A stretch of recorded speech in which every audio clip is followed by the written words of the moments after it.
बिस्मिल्लाहिर्रहमानिर्रहीम, अस्सलाम वालेकुम। माई सेल्फ खिज़र अहमद उसामा और आप देख रहे हैं एमके प्रिपरेशंस का यूट्यूब चैनल। स्टूडेंट, आज से हम फेडरल पब्लिक सर्विस कमीशन की लेक्चर कंप्यूटर साइंस के लिए लेक्चर्स की सीरीज स्टार्ट करने जा रहे हैं, जिसके अंदर हम फेडरल पब्लिक सर्विस कमीशन के अकॉर्डिंगली तमाम चैप्टर्स जो 9 टॉपिक्स हैं जो उन्होंने सिलेबस प्रोवाइड किया हुआ है उसके अकॉर्डिंग तमाम टॉपिक्स को, तमाम चैप्टर्स को डिटेल के साथ डिस्कस करेंगे इंशाअल्लाह वल अज़ीज़, जिसमें आपको तमाम इंफॉर्मेशन प्रोवाइड की जाएगी, नोट्स भी साथ में दिए जाएंगे। और उसके साथ साथ मैं आपको इंट्रोड्यूस करवाना चाहता हूँ आपकी पब्लिकेशन की। हमारी लेक्चर कंप्यूटर साइंस की बुक भी अवेलेबल है। इसकी डिटेल वीडियो जो है वो डिस्क्रिप्शन में उसका लिंक मौजूद है, जिससे आप इस बुक की डिटेल देख सकते हो, इसको ऑर्डर कैसे करना है, इसको मंगवा कैसे सकते हैं, उसके बारे में बताया गया। तो अगर आप मुकम्मल यकीनी कामयाबी चाहते हैं तो लेक्चर्स के साथ साथ इस बुक को भी जरूर परचेज करें, ताकि जब आप लेक्चर सुनने के साथ इस बुक को भी पढ़ेंगे तो डेफिनेटली 100% आपकी कोर्स के ऊपर जो ग्रिप है वो कंप्लीट होगी, आपकी प्रिपरेशन कंप्लीट होगी और आप श्योरली जो अपनी इसका टेस्ट है, इसकी सीट जो उसको सिक्योर कर पाएंगे। तो स्टार्ट करते हैं सेशन को। इसके अंदर हम डिटेल के साथ, जैसे कि मैंने बताया कि इस पूरी सीरीज के अंदर हम कंप्यूटर साइंस के तमाम लेक्चर्स को डिटेल से डिस्कस करेंगे।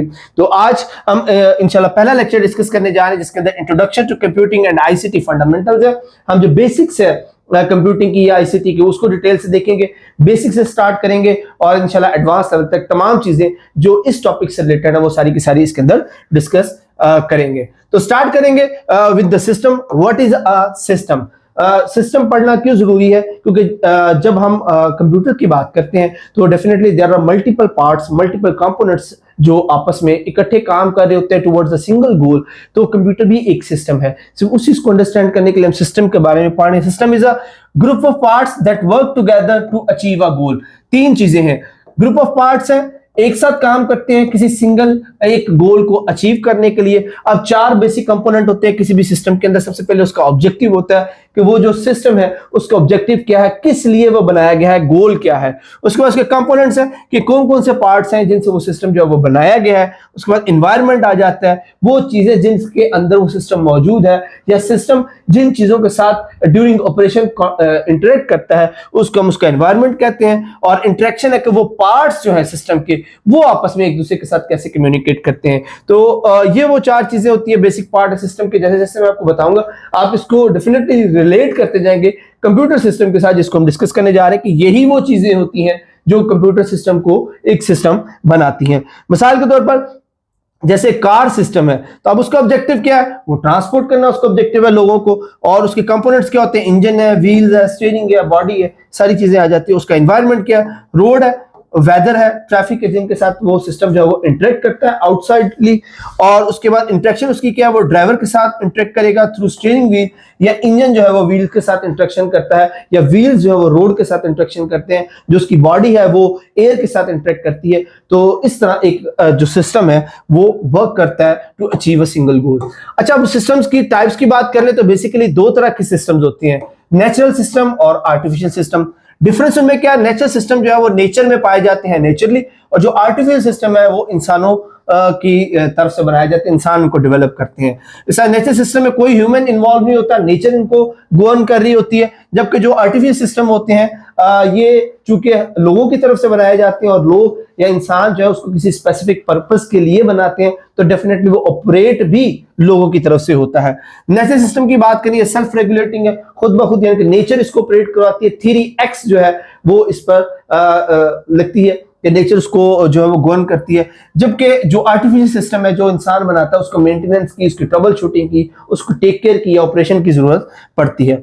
एग्जांपल्स क्या है, जैसे कि इकोसिस्टम है, वेदर है, आप देख सकते हैं कि वो ऑटोमेटिकली खुद को रिपेयर भी कर रहा होता है, ऑपरेट भी कर रहा होता है। अगर कहीं पे कोई प्रॉब्लम आ जाए तो वो उसको मेंटेन भी करता है। जबकि कंप्यूटर्स हैं, कार्स हैं या दूसरे जो भी सिस्टम है जो इंसानों की तरफ से बनाए गए हैं वो सारे आर्टिफिशियल सिस्टम की एग्जांपल हैं।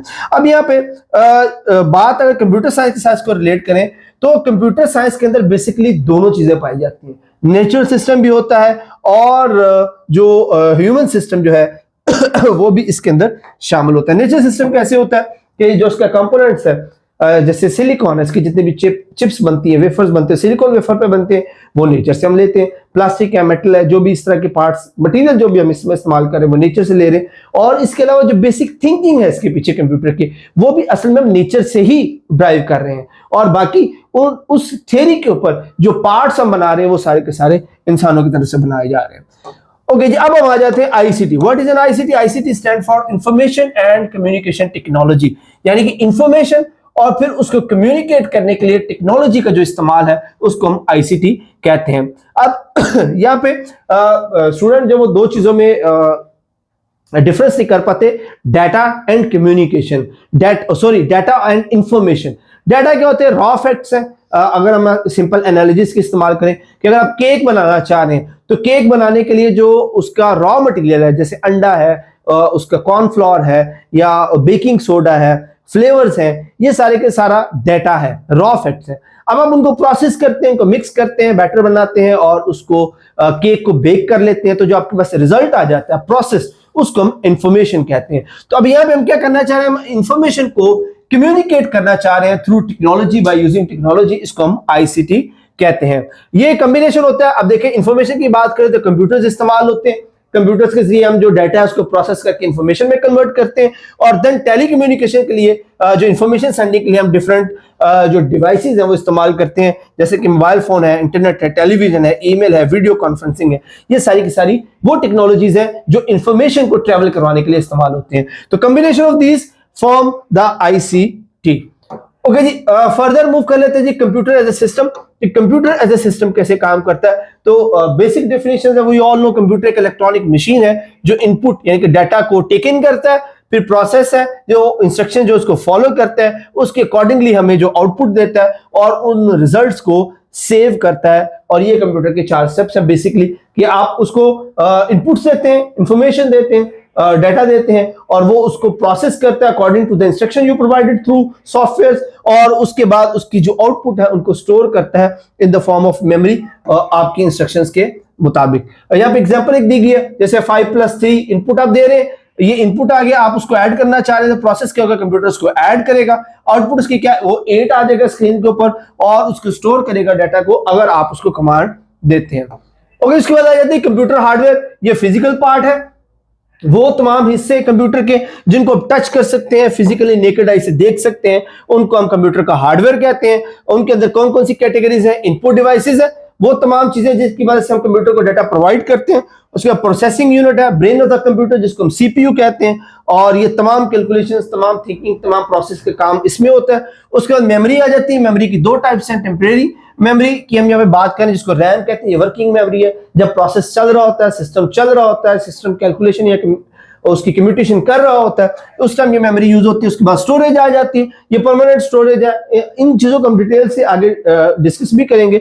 स्टोरेज, परमानेंट स्टोरेज के अंदर हार्ड ड्राइव्स हैं, एसएसडीज हैं, यूएसबी ड्राइव्स हैं, हार्ड ड्राइव्स हैं, जिनके अंदर डाटा जो है वो अनलिमिटेड टाइम के लिए स्टोर होता है। उसके बाद आउटपुट डिवाइसेज हैं, आफ्टर द प्रोसेसिंग कंप्यूटर जो आपको रिजल्ट्स दिखाता है, रिजल्ट आपके सामने प्रेजेंट करता है, वो आउटपुट डिवाइसेस के थ्रू करता है। उसके बाद कम्युनिकेशन पार्ट्स हैं जिनकी मदद से डाटा या इंफॉर्मेशन जो है वो ओवर द नेटवर्क भेजी जाती है, अदर कंप्यूटर्स को भेजी जाती है। वो इसके अंदर है, जैसे कि इसके अंदर पोर्ट्स आ जाती हैं, केबल्स आ जाती हैं, नेटवर्क कार्ड्स आ जाते हैं, ये सारी चीजें इसके अंदर शामिल है। तो बेसिकली 6 कैटेगरीज है कंप्यूटर हार्डवेयर की।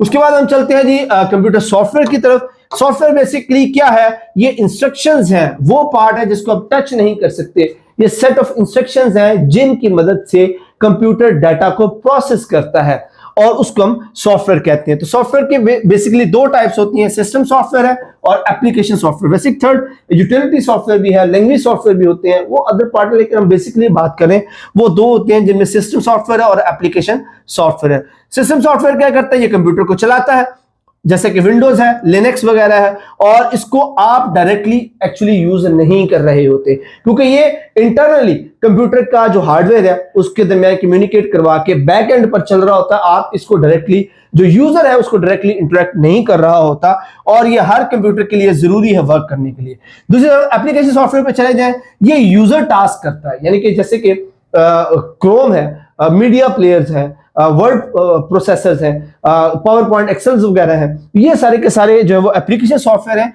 और ये वो टास्क करते हैं जो यूजर डिफाइन करता है, जैसे कि एमएस वर्ड, एक्सेल, गेम्स वगैरह है। आप इसको डायरेक्टली इंटरेक्ट कर रहे होते हो, कंसोल्स को आप माउस या कीबोर्ड के जरिए ऑपरेट कर रहे होते हो, और जो ये ऑप्शनल्स हैं, ऑप्शनल का मतलब ये कि इनके बगैर भी कंप्यूटर चल सकता है, ये नेसेसरली जरूरी नहीं है for the operation of the computer. ये यूजर नीड के ऊपर है कि यूजर जो है वो अपनी डिमांड के मुताबिक इन चीजों को एडअप या इंस्टॉल करता है। इसके अलावा लैंग्वेज प्रोसेसर भी होते हैं सॉफ्टवेयर जो असल में ये आगे जो हमारे प्रोग्रामिंग वाला जो लेक्चर होगा उसके अंदर हम इनको डिटेल से डिस्कस करेंगे कि ये कंपाइलर्स जो है या इंटरप्रेटर्स जो है, असेंबलर्स हैं, वो किस तरह प्रोग्राम कोड को मशीन लेवल लैंग्वेज तक लेके जाते हैं। ये सारी चीजें हम उसके अंदर डिस्कस करेंगे। ओके जी, उसके बाद हमारे पास आ जाता है जी जो कंप्यूटर आर्किटेक्चर है उसका फेमस मॉडल जिसको वॉन न्यूमैन आर्किटेक्चर मॉडल कहते हैं। अच्छा, यहाँ पे स्टूडेंट्स में एक चीज आपको बताता चलूं, चुके हैं हमारा जो पेपर एफपीएससी का वो एमसीक्यू बेस्ड है, उसके अंदर लंबी चौड़ी थ्योरीज नहीं है। तो हमने कोशिश ये की है कि इन लेक्चर्स को टू द पॉइंट फोकस बनाया जाए, सिर्फ इंफॉर्मेशन वो आपको प्रोवाइड की जाए जो एग्जाम पॉइंट ऑफ व्यू से इंपॉर्टेंट है। लंबी लंबी थ्योरीज जो है वो आपको देना मकसद नहीं है कि आप उससे ओवरबर्डनाइज हो जाए। इसलिए इन स्लाइड्स को बनाने का मकसद भी सिर्फ यही है कि टू द पॉइंट चीजें हो, एमसीक्यू पॉइंट ऑफ व्यू से जो चीजें यहाँ पर मेंशन है ताकि आप उसको आसानी से याद रखें और पेपर के लिहाज से उसको तैयारी करें। इसलिए हमने सिर्फ यहाँ पर टू द पॉइंट चीजें जो है वो एड अप की हुई है। अच्छा, ये बात कर रहे थे हम कंप्यूटर आर्किटेक्चर के बारे में, बेसिक आइडिया के बारे में। तो इसमें जो सबसे फेमस आइडिया है वो वॉन न्यूमैन का है, जो जॉन वॉन न्यूमैन 1945 में इन्होंने इसको प्रपोज किया था। और ये एक रेवोल्यूशनरी आइडिया था कि किस तरह से उनके अकॉर्डिंग जो प्रोग्राम है उसको स्टोर्ड किया जा सकता है, चेंज किया जा सकता है। अब बिफोर इसके अगर आप हिस्ट्री ऑफ कंप्यूटर देखें तो उसके अंदर जो प्रोग्राम्स थे यानी कि जो इंस्ट्रक्शन थी कंप्यूटर ऑपरेशन के लिए वो हार्ड फॉर्म में यानी कि हार्डवेयर की सूरत में दी जाती थी, in the form of punch card या वायरिंग ही पूरी चेंज की जाती थी। यानी कि उसके अंदर जो हार्ड वायर्स के जरिए या वैक्यूम ट्यूब्स के जरिए या पंच कार्ड्स के जरिए जो इंफॉर्मेशन है वो एज ए प्रोग्राम उसके अंदर इंस्टॉल की जाती थी। बट जो जॉन वॉन न्यूमैन ने जो मॉडल दिया था उसके अकॉर्डिंग प्रोग्राम एबल जो सिस्टम्स थे वो डेवलप हुए। यानी कि आपको अगर आप प्रोग्राम चेंज करना चाहते हैं, इंस्ट्रक्शंस चेंज करना चाहते हैं तो आपको उसका हार्डवेयर चेंज करने की जरूरत नहीं है। आप उसके अंदर इजीली उस सिस्टम को, प्रोग्राम्स को मॉडिफाई कर सकते हैं। इसको अगर आप सिंपली समझना चाहते हैं कि एक ऐसी रेसिपी बुक है जिससे पहले अगर आप जो रेसिपीज थी वो पत्थर के ऊपर लिखी हुई है, चेंज नहीं हो सकती है, यानी कि पूरे का पूरा पत्थर ही आपको जाया करना पड़ेगा। But on the other hand recipes जो है वो पेपर पर लिखी गई जिसको आप चेंज कर सकते हैं, रीराइट कर सकते हैं। तो यही आइडिया जॉन वॉन न्यूमैन ने दिया था कि आपका जो कंप्यूटर है वो प्रोग्रामेबल हो, इंस्ट्रक्शंस जो है according to the requirement, according to the process जो उसको चेंज किया जा सकता है। ओके जी, उसके बाद मेन पार्ट जो है उनके आर्किटेक्चर के जो उन्होंने प्रपोज किए थे वो 5 की कंपोनेंट्स है। उनमें पहला आ जाता था सीपीयू, सेंट्रल प्रोसेसिंग यूनिट है जो ब्रेन ऑफ द कंप्यूटर है, और इसके भी आगे फर्दर 2 यूनिट थे, ALU and control unit CU. और एएलयू जो है वो सारे मैथ रिलेटेड लॉजिकल ऑपरेशंस जो है वो सारे के सारे जो एएलयू पार्ट है सीपीयू का उसके अंदर होते हैं। और बाकी जो कोऑर्डिनेट्स जितनी भी कोऑर्डिनेशन होती है डिफरेंट कंपोनेंट्स की आपस के अंदर, क्योंकि कंप्यूटर के अंदर काफी सारे कंपोनेंट्स लगे हुए हैं, चिप्स हैं, आईसीज हैं, कैपेसिटर्स हैं, काफी सारी चीजें, उन सब के दरमियान जो कोऑर्डिनेशन है वो कौन करता है, वो कंट्रोल यूनिट करता है। उसके बाद मेमोरी यूनिट है जो इंस्ट्रक्शंस और डाटा दोनों को स्टोर कर सकता है, यानी कि जो सिस्टम को ऑपरेट करवाने के लिए इंस्ट्रक्शंस चाहिए वो भी उसमें, प्रोग्राम्स भी उसमें स्टोर हो सकते हैं, और जो डाटा है जो आप सेव करना चाह रहे हैं वो भी उसके अंदर जो है वो स्टोर हो जाते हैं। उसके बाद इनपुट डिवाइसेस हैं जिनकी वजह से आप डाटा सिस्टम को देते हो, आउटपुट डिवाइसेस हैं जिनसे सिस्टम जो है वो आपको रिजल्ट्स जो है वो शो करवाता है। उसके बाद सिस्टम बसेस हैं। अब सिस्टम बसेस क्या है, ये पाथवेज हैं जो सिस्टम में हर चीज को हर चीज के साथ कनेक्ट करते हैं। जहां जहां पर भी 2 डिवाइसेस के दरमियान या 2 डाटा पैकेट्स के दरमियान कनेक्शन की जरूरत है तो सिस्टम बसेस जो है वो रास्ता या वो पाथवेज प्रोवाइड करती हैं। जैसे कि जो डाटाबेस है वो डाटा को कैरी करती है, एड्रेस बस है ये लोकेशन ऑफ इंफॉर्मेशन को कैरी करती है, कंट्रोल बस है ये जो कमांड्स हैं उनको कैरी करती हैं। तो हर तरह की जो पाथवे कम्युनिकेशन है वो थ्रू दीज बसेस जो है वो उसको एग्जीक्यूट किया जाता है। अच्छा, अभी उसके बाद आ जाता है जी इंस्ट्रक्शन साइकिल। अब इंस्ट्रक्शन साइकिल क्या है, ये असल में वो तरीकाकार है जिसकी मदद से जो कंप्यूटर है वो काम करता है, कंप्यूटर के काम करने का तरीका है। तो इसमें कितने स्टेप्स यहाँ पे हैं, 4 स्टेप्स हैं। कौन कौन से जी, पहला स्टेप आ जाता है जी फैच, यानी कि इसके अंदर जो इंस्ट्रक्शंस है उनको मेमोरी में से निकाला जाता है एज पर रिक्वायरमेंट, यानी कि जिस तरह से रिक्वायरमेंट यूजर उसको दे रहा होता है उसके अकॉर्डिंगली उसको फैच किया जाता है प्रोग्राम में से या जो परमानेंट स्टोरेज है उसके अंदर से, उसके बाद उसको डिकोड किया जाता है। अब जो इंफॉर्मेशन है वो on other type of language store हुई होती है हार्ड ड्राइव के ऊपर। ये जो लैंग्वेजेस वाला है इंशाल्लाह हम उसको डिटेल में देखेंगे कि ये हार्ड ड्राइव में किस लैंग्वेज में स्टोर हुई होती है, और जब हम उसको प्रोसेस करना जा रहे होते हैं तो सिस्टम उसको किस इंफॉर्मेशन को किस लैंग्वेज में जो है वो डिकोड करता है। तो जब इंफॉर्मेशन फेच की जाती है फिर उसको उस लैंग्वेज में डिकोड किया जाता है जो ऑपरेशनल लैंग्वेज है, जो सीपीयू जिसको समझ रहा होता है। देन हम उसको एग्जीक्यूट करते हैं, जो ऑपरेशन रिक्वायर्ड होता है उसको एग्जीक्यूट किया जाता है, और उसके बाद जो है जो रिजल्ट्स होते हैं उनको सेव या स्टोर किया जाता है। अब सिंपली ये 4 स्टेप हमारे पास आ जाते हैं, fetch, decode, execute and store. याद रखने के लिए आप इस एक जो लाइन है उसको याद कर सकते हैं, फैट डॉग्स ईट स्टेक। तो यहां पे fat for fetch, D for decode, E for execute, S for store. तो फैट डॉग्स ईट स्टेक, तो फैच, डिकोड, एग्जीक्यूट और स्टोर, और सिंपल एनालॉजी से आप इसको जो है वो याद रख सकते हैं। और ये 4 स्टेप जो है वो कंप्यूटर इंस्ट्रक्शन साइकिल का हिस्सा होते हैं। उसके बाद आ जाते हैं जी सिस्टम सीपीयू रजिस्टर्स। अब रजिस्टर्स क्या होते हैं? ये रजिस्टर असल में सीपीयू की इंटरनल मेमोरी होती है जो कि बहुत तेज होती है, जो जब सिस्टम प्रोसेसिंग करता है वो बेसिकली फर्स्टली इस जो मेमोरी है उसको इस्तेमाल कर रहा होता है, जिसको हम रजिस्टर कहते हैं। और ये इसके यहाँ पर जो 4 मेजर रजिस्टर जो है, स्पेशल रजिस्टर जो है वो यहाँ पर डिस्कस किए गए, जो सबसे इंपॉर्टेंट है फॉर द प्रोसेसिंग के लिए। उसमें पहला हमारे पास आ जाता है प्रोग्राम काउंटर या पीसी। ये एड्रेस को होल्ड करता है नेक्स्ट इंस्ट्रक्शन के लिए। एक इंस्ट्रक्शन तो एग्जीक्यूट हो रही है तो नेक्स्ट इंस्ट्रक्शन के लिए जहां से आपने डाटा फेच करना है उस एड्रेस को ये होल्ड करेगा। उसके बाद इंस्ट्रक्शन रजिस्टर, जिसको आईआर भी कहते हैं, जो करंट इंस्ट्रक्शन चल रही है उसको होल्ड करता है। उसके बाद मेमोरी एड्रेस रजिस्टर, जिसको एमएआर कहते हैं, ये एड्रेस करता है मेमोरी एक्सेस के लिए कि जो डाटा फेच किया जा रहा है या सेव किया जा रहा है। उसके बाद मेमोरी डाटा रजिस्टर एमडीआर है, होल्ड्स डाटा फ्रॉम या टू मेमोरी, यानी कि मेमोरी से जो डाटा लिया जा रहा है या मेमोरी को जो डाटा भेजा जा रहा है उसके एड्रेस को होल्ड करता है। तो ये 4 मेजर रजिस्टर्स हैं, पीसी, आईआर, एमएआर और एमडीआर, जो सिस्टम प्रोसेसिंग के दौरान जो इस्तेमाल करता है।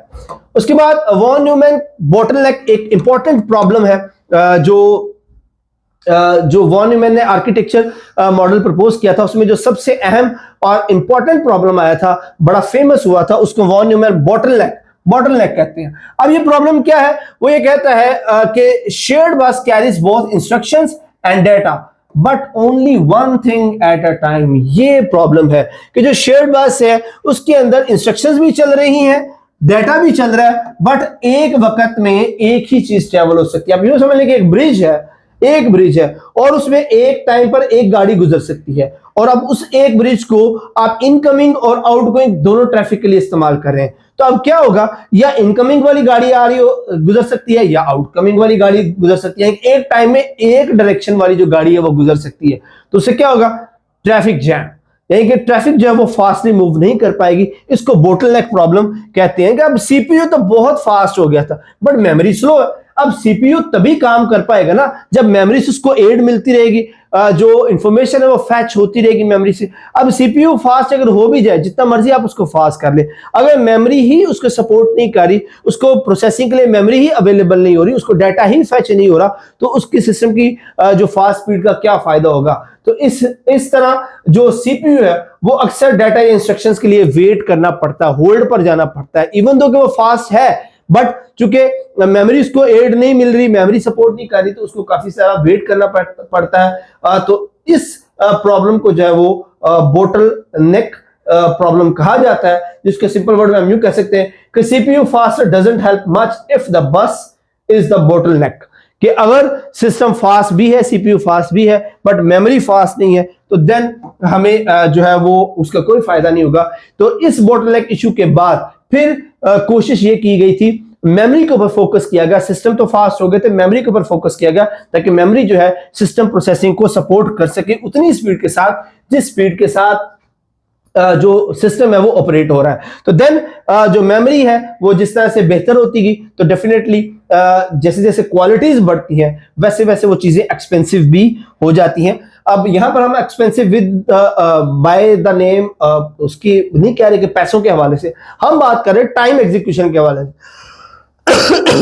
सिस्टम प्रोसेस के अंदर कोई ऐसा प्रोग्राम या कोई ऐसा टास्क जो ज्यादा टाइम कंज्यूम कर रहा है, हम उसको एक्सपेंसिव टास्क कहते हैं। और इसी तरह कोई क्योंकि अगर वो ज्यादा टाइम कंज्यूम कर रहा है तो वो ज्यादा मेमोरी भी कंज्यूम करेगा, वो एक एक्सपेंसिव टास्क होगा। ऑन दी अदर हैंड कोई ऐसा प्रोग्राम, कोई ऐसा टास्क जो कम मेमोरी इस्तेमाल कर रहा है और कम वक्त के लिए इस्तेमाल कर रहा है और जल्दी वो यूज करके मेमोरी को जल्दी फ्री कर रहा है, तो उसको हम लेस एक्सपेंसिव कहते हैं। वो ज्यादा आसान और सस्ती, चीप टास्क कहलाया जाता है। तो हम यहां पर जो बात करेंगे, हमारे पास सिस्टम की लैंग्वेज में जो करेंसी है मेमोरी की, वो दो चीजों पर डिपेंड करती है। एक कि मेमोरी कितनी इस्तेमाल हो रही है, और सेकंड मेमोरी कितने टाइम के लिए इस्तेमाल हो रही है। टास्क जितनी ज्यादा मेमोरी और जितने ज्यादा टाइम के लिए लेगा, वो उतना ही एक्सपेंसिव टास्क है, और वो टास्क जो कम मेमोरी और कम टाइम के लिए लेगा, वो उतना ही चीप और अच्छा टास्क होगा। यहां पर उसको हायरार्की की मदद से शो किया गया है, जैसे कि फास्टेस्ट, स्मॉलेस्ट, मोस्ट एक्सपेंसिव, यानी कि तेज तरीन और जो स्मॉलेस्ट है ये मोस्ट एक्सपेंसिव है। और इसी तरह अगर हम बात करें सीपीयू रजिस्टर्स की, 1 नैनो सेकंड के लिए इसको इस्तेमाल करते हैं इन the form of the KP, यानी कि टाइम भी कम है और मेमोरी का साइज भी कम है। ये मोस्ट जो है वो ऑथेंटिक या सबसे अच्छे जो है वो प्रोग्राम है। तो कैशे मेमोरी की बात करें 2 से 10 नैनो सेकंड लेते हैं एमबीस की फॉर्म में। मेन मेमोरी की बात करें 50 से 100 नैनो सेकंड लेते हैं जीबी की फॉर्म में। इसका स्टोरेज जो एसएसडी एचएसडी है ये मिली सेकंड्स लेते हैं टेराबाइट की साइज में। और फिर इसका स्लोएस्ट, लार्जेस्ट और चीपेस्ट की तरफ हम आ जाते हैं जो मेमोरी को according to the time, according to the usage जो है वो उसको लेते हैं। अच्छा जी, फर्दर हम मूव करते हैं। जो हमारे पास मेमोरी के, अब हम टाइप्स की बात कर लें कि हमारे पास मेमोरी कितने टाइप्स की होती हैं, हम उनको वन बाय वन देख लेते हैं। सबसे पहले जो हमारे पास आ जाती है वो रैम है। एज यू ऑल नो कि बेसिकली आप जो छोटी क्लासेस में पढ़ते आ चुके हैं कि जो मेमोरी है वो दो तरह की होती है, एक रैम होती है और एक रोम होती है। हम सबसे पहले यहाँ पे बात कर रहे हैं रैम की।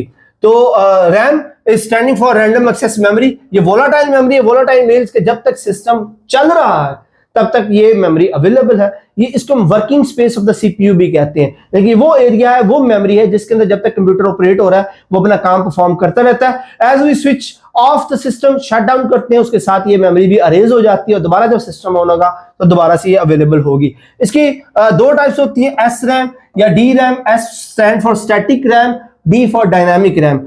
डिफरेंस क्या है? जो स्टैटिक रैम है इसको किसी तरह की रिफ्रेश की नीड नहीं है, जबकि डायनामिक रैम को रिफ्रेश की जरूरत पड़ती है। एस रैम जो है स्टैटिक जो है वो फास्टर है, जबकि जो डायनामिक है, जिसको जैसे DDR1, DDR2, DDR3 जो आपको पता ही होगा, वो स्लो होती है बट चीपर है।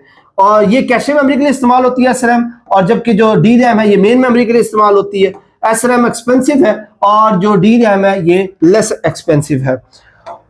ओके जी, फर्दर हम मूव करते हैं, रोम की तरफ आ जाते हैं। अब रोम क्या होता है? रोम stand for read only memory. ये नॉन वोलाटाइल है, मतलब अगर सिस्टम ऑफ भी हो जाए तो इसके अंदर जो डाटा पड़ा हुआ है वो स्टे करता है, वो रहता है जब तक आप उसको रखना चाहते हैं। इसकी 4 टाइप्स है, पी रोम, ईपी रोम, ईईपी रोम और flash. P roams mean programmable रोम, programmable random read only memory, programmable read only memory.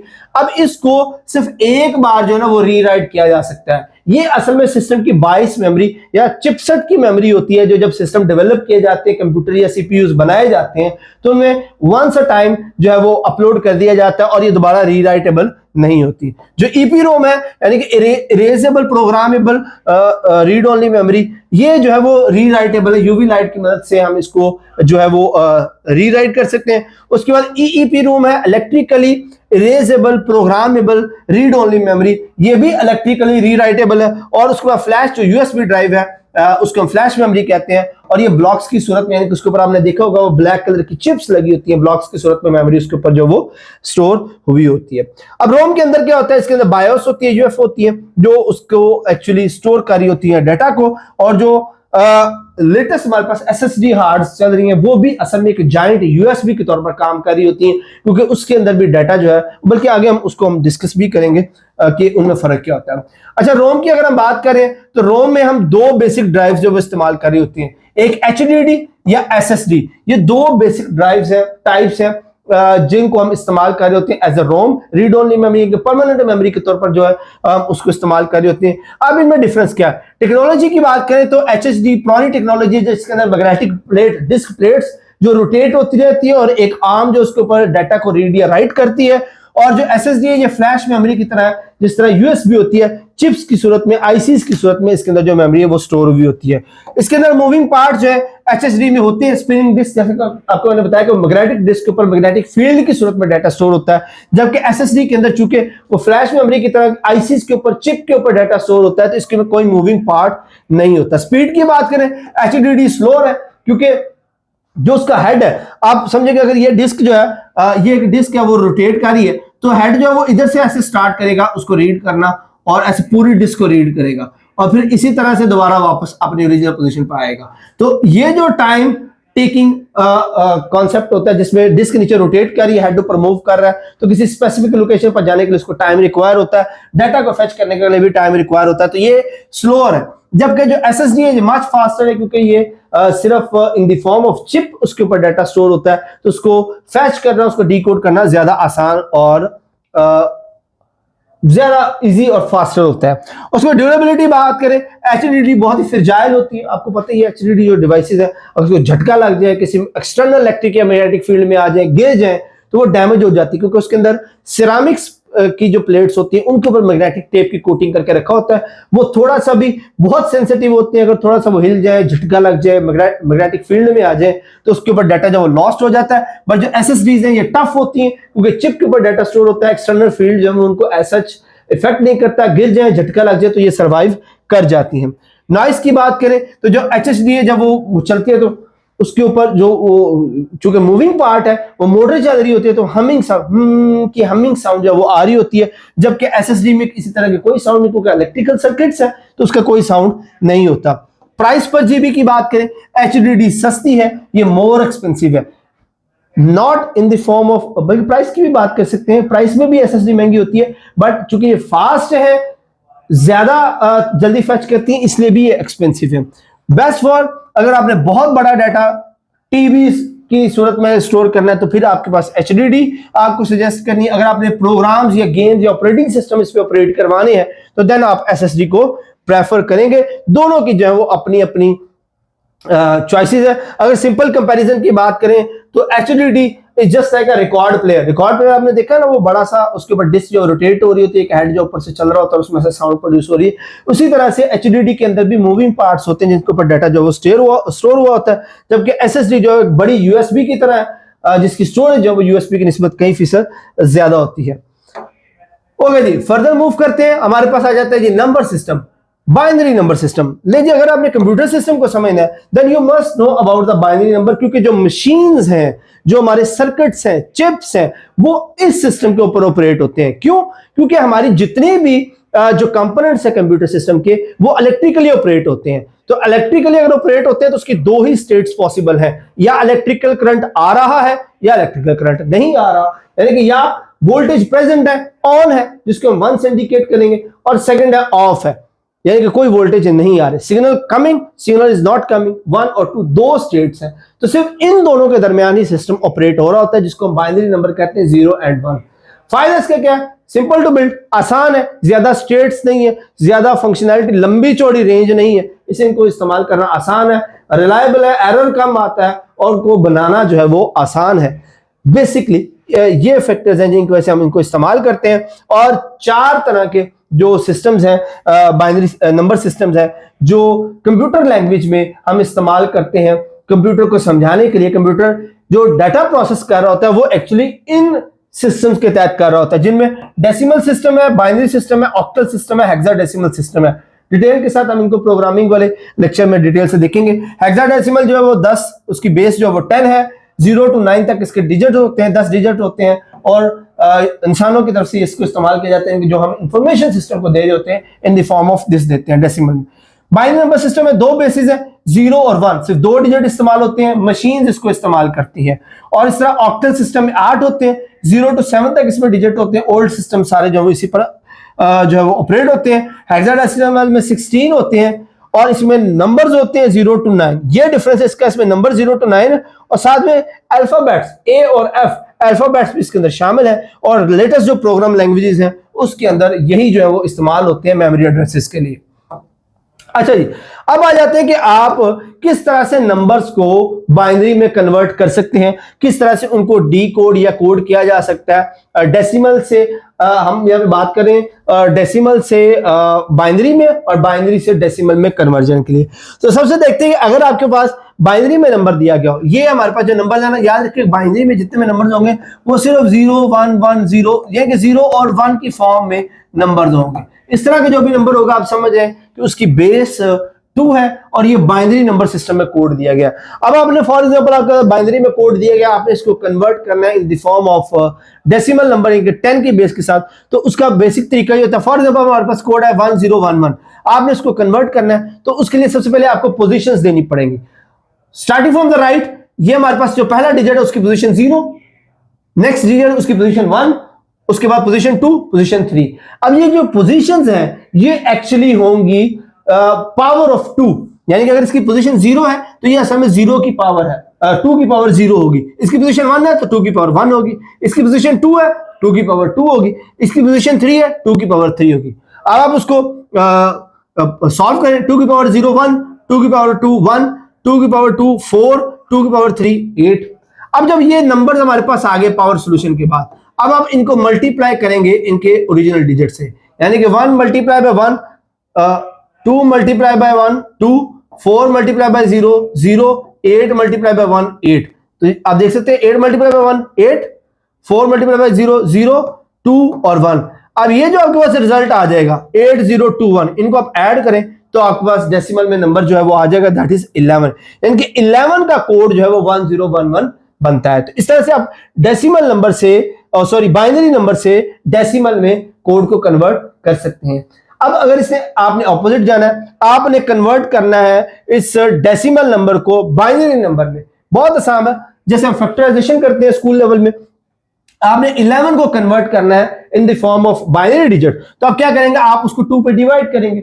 2 5 10, जो एक कैरी है वो हम नेक्स्ट ले जाएंगे। इसका फिर 2 2 4, एक कैरी नेक्स्ट चला जाएगा, और 2 1 2 1, और कैरी क्या आ जाएगा 0। फिर आप ये जो कैरीज बचे हैं इनको आप यहां नीचे से स्टार्ट करेंगे और इस डायरेक्शन में लिखते जाएंगे 1 0 1 एंड 1। तो इस तरह से जो डेसिमल नंबर वाला 11 था is converted into the binary number. तो ये बेसिक मैथमेटिक्स है जिससे आप बाइनरी से डेसिमल और डेसिमल से बाइनरी नंबर्स को कन्वर्ट कर सकते हैं। और यही कन्वर्जन जो है वो एक्चुअली सिस्टम में चल रही होती है, विद इन मिली सेकेंड जो है वो सिस्टम हमारी जो इनपुट्स हैं उनको कन्वर्ट कर रहा होता है बाइनरी या डेसिमल नंबर्स के अंदर। अच्छा, उसके बाद नेक्स्ट हमारे पास हमने बाइनरी और डेसिमल में देखा, जिसमें बाइनरी की बेस 2 थी, 2 डिजिट थे, और डेसिमल में 0 to 9 10 डिजिट्स आते हैं। अब हम बात करते हैं हेक्साडेसिमल की। अब जो हेक्साडेसिमल है इसकी बेस है 16, और ये शॉर्ट हैंड है, हम इसको बाइनरी की शॉर्ट हैंड लैंग्वेज कहते हैं। अब इसमें फर्क क्या है, हम इसमें करते ये हैं कि हेक्सा डिजिट जो है वो 4 बाइनरी डिजिट्स पर मुश्तमिल होता है। मसलन हमारे पास हेक्सा में ये नंबर दिया गया है बाइनरी नंबर में 1 0 1 1 1 1 0, तो हम इसको क्या करते हैं, हम इसको 4 4 के ग्रुप में डिवाइड कर देते हैं। एक 4 का ग्रुप ये बन गया, एक 4 का ग्रुप, तो ये 4 वाला जो एक ग्रुप है ये एक हेक्सा डिजिट बन जाता है, यानी कि 4 बाइनरी डिजिट मिले तो एक हेक्सा डिजिट जो है वो बन जाता है। और हेक्सा डिजिट कितने होते हैं, 0 to 9 तक 10 डिजिट तो ये हो गए, हमने 16 पूरे करने। उसके बाद 10 नंबर पर A B C D E और F, यानी कि 0 से 9 और A से F तक ये डिजिट्स हम मिला दें तो हेक्साडेसिमल की रेंज इसमें हमारे पास बन जाती है। तरीकाकार क्या है, आप ग्रुप करते हैं, यानी कि जो मेमोरी आपको दी गई है बाइनरी में आप उसके 4 4 बिट्स के ग्रुप्स बना देते हैं और फिर उनको कन्वर्ट करते हैं इन द फॉर्म ऑफ हेक्साडेसिमल। जैसे कि इस ग्रुप को कन्वर्ट करेंगे तो ये हमारे पास बन जाएगा B, इसको कन्वर्ट करेंगे ये बन जाएगा A। तो ये जो पूरा कोड है इन द फॉर्म ऑफ हेक्साडेसिमल वो क्या बन जाएगा, वो हमारे पास बन जाएगा BA। तो इस तरह से आप बाइनरी और हेक्साडेसिमल को कन्वर्ट कर सकते हो, और ये हमें जो है वो लिबर्टी देता है कि आप A से लेकर F तक के ये जो 6 अल्फाबेट्स हैं उनको भी आप इस्तेमाल कर सकते हो। ओके जी, फर्दर मूव करते हैं। हमारे पास आ जाता है जी साइंड नंबर या टूज कॉम्प्लीमेंट। साइंड नंबर से मतलब क्या है, अब यहां तक जो कुछ हमने पढ़ा सारे पॉजिटिव नंबर्स है। अब what about the negative numbers, अगर कोई नेगेटिव नंबर आ जाता है तो फिर हम उसको क्या करेंगे, तो बाइनरी जो है वो 0 और 1 रखते हैं। अगर माइनस साइन आए तो उसके लिए सॉल्यूशन क्या है, उसके हम क्या करते हैं, जो 2 चीजें इस्तेमाल करते हैं। पहली चीज लेफ्ट मोस्ट बिट, यानी कि जो हमारा पूरा कोड होता है ना, उसका जो लेफ्ट मोस्ट बिट होगा ना, वो साइन बिट होगा, यानी कि वो साइन को इंडिकेट करेगा कि आइदर वो पॉजिटिव है या नेगेटिव। यानी कि लेफ्ट मोस्ट बिट अगर 0 होगा तो वो नंबर पॉजिटिव है, अगर लेफ्ट मोस्ट बिट जो है वो 1 होगा तो वो क्या होगा, वो नेगेटिव होगा। तो ये जो लास्ट लेफ्ट मोस्ट बिट है वो हमें बताएगा कि उस नंबर को पॉजिटिवली हमने लेना है या नेगेटिवली लेना है। अब पॉजिटिव नंबर्स के लिए क्या होगा, वो जो कोड है वो वही रहेगा, यानी कि अगर लेफ्ट मोस्ट बिट 0 आता है तो आप उस कोड के साथ कुछ नहीं करेंगे, वो कोड एज इट इज ही रहेगा। बट अगर आपके पास वो नेगेटिव आ जाता है, यानी कि लेफ्ट मोस्ट बिट जो है वो 1 आ गया, नेगेटिव नंबर आ गया, देन आप क्या करेंगे, देन आप तमाम बिट्स को फ्लिप कर देंगे।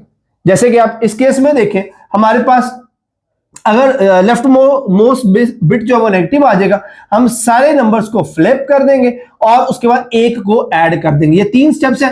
पहला, अगर प्लस नंबर है, लेफ्ट मोस्ट बिट जो है वो आ जाता है तो हम उसको 1 आ जाता है तो हम उसको फ्लिप कर देंगे, एक को ऐड करेंगे, तो इस तरह हमारे पास जो नेगेटिव साइन बिट जो है वो बन जाता है। अच्छा, इसकी रेंज देख लें। 8 बिट सिस्टम के लिए जो रेंज है वो 0 to 255 है। नॉर्मली जो 8 बिट सिस्टम है उसकी रेंज 255 होती है, बट साइन बिट में चूंकि पॉजिटिव और नेगेटिव दोनों आ गए तो अब 0 से हमने 255 लेने हैं, तो 0 से 127 पॉजिटिव साइड में चल जाएंगे और 127 नेगेटिव साइड में, तो दोनों को मिला दें तो ओवरऑल हमारे पास रेंज क्या वही 255 ही रहेगी। ओके जी, फर्दर हमारे पास आ जाते हैं जी कैरेक्टर इनकोडिंग ASCII, जिसको American standard code for information interchange भी कहते हैं। अब इसके अंदर जो है वो मजीद रेंज आ जाती है। हेक्साडेसिमल में हमने ये देखा था कि 16 बिट तक हमारे पास A से लेकर F तक के जो डिजिट्स है वो आ जाते हैं, वो भी कैपिटल्स में। लेकिन अब बाकी अल्फाबेट्स का क्या होगा, और सेकेंडली जो प्रोग्राम लैंग्वेज है वो केस सेंसिटिव होती है, यानी कि उसमें अपर केस और लोअर केस के अल्फाबेट्स जो है उनके डिफरेंट मीनिंग्स होते हैं। तो उसके लिए हम इस्तेमाल करते हैं American standard code for information interchange, इसका टेबल आपके सामने दिया गया है। इसके अंदर ये स्मॉल लेटर्स की रेंज है A to Z, starting from 097 to 122, और इस तरह कैपिटल लेटर्स की रेंज है स्टार्टिंग फ्रॉम 065 to 099 तक। तो आप देख सकते हैं कि उनका आगे ASCII कोड को क्या है और बाइनरी में उसका कोड क्या लिखा हुआ है। कन्वर्जन का तरीकाकार वही है जो हम पीछे पढ़ चुके हुए हैं। अब इसमें जो 7 बिट इनकोडिंग, इसमें 128 कैरेक्टर होते हैं, 8 बिट के अंदर ये 256 तक चले जाते हैं। और नंबर्स की रेंज मैंने आपको बता दी है, इस चार्ट के अकॉर्डिंगली आप देख सकते हैं कि कैपिटल लेटर्स के लिए 65 to 90 और स्मॉल लेटर्स के लिए 97 to 122 तक आप तमाम जो अल्फाबेट्स हैं वो इसके अंदर आ जाते हैं।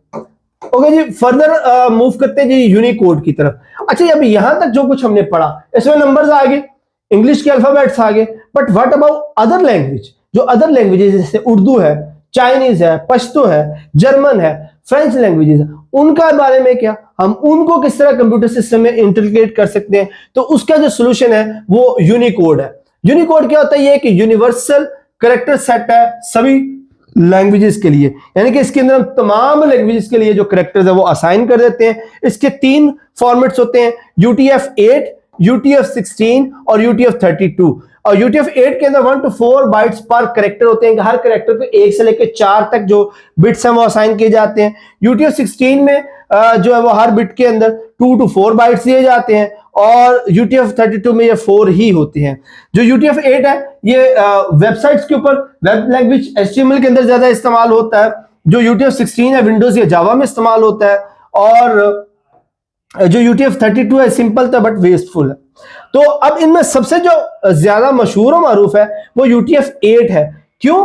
क्योंकि ये बैकवर्ड कंपैटिबल है विद ASCII, जो हमारे पास पिछला हमने चार्ट देखा था American standard code for information interchange, उसके साथ कंपैटिबल है, और इंग्लिश टेक्स्ट को के लिए 1-1 बाइट लेता है, जो हमने पीछे हमने देखा था हर कोड के लिए हमने 1 बाइट जो वो असाइन की हुई थी, और लैंग्वेज के किसी भी कैरेक्टर को जो है वो हैंडल कर सकता है, इसलिए मोस्ट पॉपुलर जो है वो UTF-8 है। अच्छा जी, उसके बाद आ जाते हैं जी ऑपरेटिंग सिस्टम। जो सॉफ्टवेयर की हमारी 2 टाइप्स की, एक ऑपरेटिंग और एक एप्लीकेशन। तो बात करते हैं ऑपरेटिंग सिस्टम की, तो ये असल में क्या है, ये सबसे अहम सॉफ्टवेयर है जो कि मैनेज करता है कंप्यूटर हार्डवेयर को और सर्विसेज प्रोवाइड करता है प्रोग्राम्स को। यानी कि कंप्यूटर का जितना भी हार्डवेयर उसके अंदर लगा हुआ है, टाइनी से टाइनी कंपोनेंट्स, वो सभी को आपस में एक यूनिट के तौर पर जो ऑपरेट करवाने वाला है वो हमारे पास ऑपरेटिंग सिस्टम है, जो उन तमाम कंपोनेंट्स को कोऑर्डिनेट करवा के जो इंस्ट्रक्शंस है उनको फॉलो करता है। अब ये सिंपली क्या करता है, यूजर एप्लीकेशन जो है वो और हार्डवेयर जो है, यानी कि यूजर ने जो टास्क करना है, यूजर की जो डिमांड है और जो हार्डवेयर है, उनके दरमियान में जो कम्युनिकेशन है वो किसकी मदद से होती है, ऑपरेटिंग सिस्टम की। ऑपरेटिंग सिस्टम जो है वो डिफाइन जो अरेंज करता है, कम्युनिकेट करवाता है सभी डिवाइसेस में, और यूजर इंटरफेस जो उनके दरमियान जो वो इंटरेक्ट करवाता है। अब ऑपरेटिंग सिस्टम की बेसिकली 6 जॉब्स होती हैं।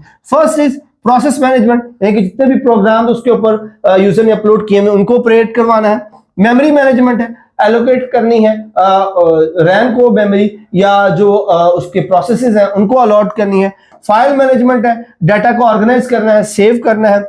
डिवाइस मैनेजमेंट है, जितने उसके ऊपर डिवाइसेस, पेरिफेरल डिवाइसेस लगी, जैसे प्रिंटर है, स्कैनर है, माइक है, उनको हैंडल करना है। सिक्योरिटी है कि डाटा की एक्सेस को कंट्रोल करना है। उसके बाद यूजर इंटरफेस है, यानी कि स्क्रीन जिसके जरिए हम कंप्यूटर को इंस्ट्रक्शन दे रहे होते हैं, कंप्यूटर को ऑपरेट करवा रहे होते हैं, यूजर इंटरफेस जो है उसको ये कंट्रोल करता है। और इस तरह से आप यूं कह सकते हैं कि बेसिक मैनेजर जो है वो सिस्टम का वो ऑपरेटिंग सिस्टम होता है। उसकी एग्जांपल्स कौन सी है, विंडोज है, मैक ऑपरेटिंग सिस्टम है, लिनक्स है, आईओएस है, ये सभी ऑपरेटिंग सिस्टम्स हैं जो सिस्टम को ऑपरेट करवा रहे होते हैं। अच्छा जी, अब डिफरेंस बात कर रहे थे प्रोसेस और प्रोग्राम के। डिफरेंस क्या है प्रोसेस और प्रोग्राम में? प्रोसेस क्या है, प्रोग्राम एक स्टैटिक होता है कंडीशन में, प्रोसेस जो वो डायनामिक होता है। प्रोग्राम जो वो डिस्क के ऊपर ऑपरेट हो रहा होता है, जो मेमोरी डिस्क उसके ऊपर ऑपरेट हो रहा होता है। जो प्रोसेस है वो इन द मेमोरी, जो चिपसेट है, जो प्रोसेसर है या रैम है, उस मेमोरी के ऊपर हो रहा होता है। प्रोग्राम जो वो रनिंग पोजीशन में नहीं होता, यानी कि जब आप उसको एग्जीक्यूट करवाते तभी ही चलता है, एक डिफाइंड जो सेट ऑफ इंस्ट्रक्शंस हैं उनको फॉलो कर रहा होता है। और जो प्रोसेस है ये बैकग्राउंड में कंटिन्यूसली जो है वो रनिंग मोड में होता है। प्रोग्राम जो एक रेसिपी बुक की तरह है, और जो प्रोसेस है वो एक्चुअल कुकिंग की तरह है। रेसिपी बुक जो है वो सिर्फ आपको बताती है कि आप किस तरह से उस काम को कर सकते हैं, प्री डिफाइंड होता है, जबकि जो प्रोसेस उसमें आप एक्चुअली खुद से चीजों को जो है वो कर रहे होते हैं। अब प्रोसेस जो है उसके अंदर क्या क्या होता है, कोड होते हैं, प्रोग्राम कोड होते हैं, कौन सी एक्टिविटी चल रही है, प्रोग्राम काउंटर है, उसके बाद डाटा को कितना यूज हो रहा है, फाइल कौन सी ओपन हुई है, और कौन कौन सी मेमोरी जो वो इस्तेमाल कर रहा है। प्रोसेस की स्टेट्स की बात करें तो वो इस तरह चल रहा होता है। इसको अगर हम सिंपल एनालॉजी के तौर पर समझना चाहिए, आपने कोई ऐप खोली तो वो एक न्यू प्रोसेस है, उसके बाद ऑपरेटिंग सिस्टम ने उसको लोड कर दिया तो वो रेडी पोजीशन में आ गया, उसके बाद सीपीयू ने उसको चला दिया, एग्जीक्यूट कर दिया, वो रनिंग पोजीशन में, रनिंग वाले सिस्टम पर आ गया। और अगर वो इनपुट उसको कोई रिक्वायर्ड है रनिंग के लिए, कोई कमांड चाहिए फर्दर मूव करने के लिए, वो वेटिंग स्टेट पर है। और इस तरह जब इनपुट आ जाती है फिर दोबारा वो रेडी कंडीशन में आ जाता है और ये सारा प्रोसेस करता है और अगली कमांड तक के लिए वेट करता है। और एट द एंड जब सारी कमांड्स हो चुकी हुई हैं तो वो सिस्टम को टर्मिनेट कर देता है, ताकि वो प्रोग्राम जो है वो प्रोसेस जो वो बंद हो सके। तो ऐसा ये दो डिफरेंट चीजें हैं प्रोग्राम और प्रोसेस की। अच्छा जी, अब प्रोसेस शेड्यूलिंग क्या चीज है?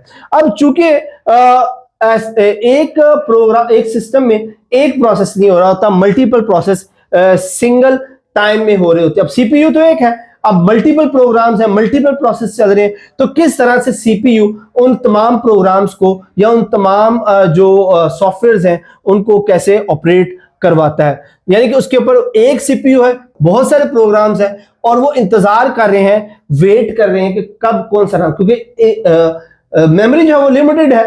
तो अगर हम इस तरह समझ लें सिंपल एनालॉजी में कि एक ही वक्त में एक प्रोग्राम हो एग्जीक्यूट हो सकता है, तो बाकी जो प्रोग्राम है वो वेट करेंगे कि जब उनकी बारी आए वो एग्जीक्यूट हो सके। तो अब उसके जो है वो 4 मेथड है। अगर मल्टीपल प्रोग्राम जो वो एग्जीक्यूट होना चाहते हैं तो वो किस तरह से हो सकते हैं? उनमें पहला आ जाता है FCFS, यानी कि फर्स्ट कम फर्स्ट सर्व, यानी कि जो सबसे पहला प्रोग्राम जो एग्जीक्यूट होगा वही जो है वो आगे प्रोसेस होगा, और ये सबसे सिंपलेस्ट सिस्टम है।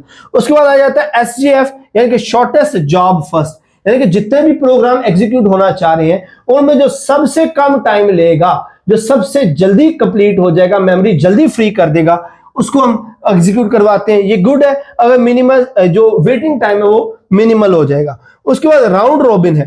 राउंड रॉबिन क्या कहते हैं कि हम हर एक को फिक्स टाइम स्लाइस दे देते हैं, यानी कि आपके पास जितनी मेमोरी है, जितना टाइम अवेलेबल है, आप उनको जितने प्रोग्राम एग्जीक्यूटेबल है उन सब को इक्वल मेमोरी का शेयर दे देते हैं और वो अपनी उस मेमोरी के अंदर रहते हुए खुद को ऑपरेट करवाते हैं।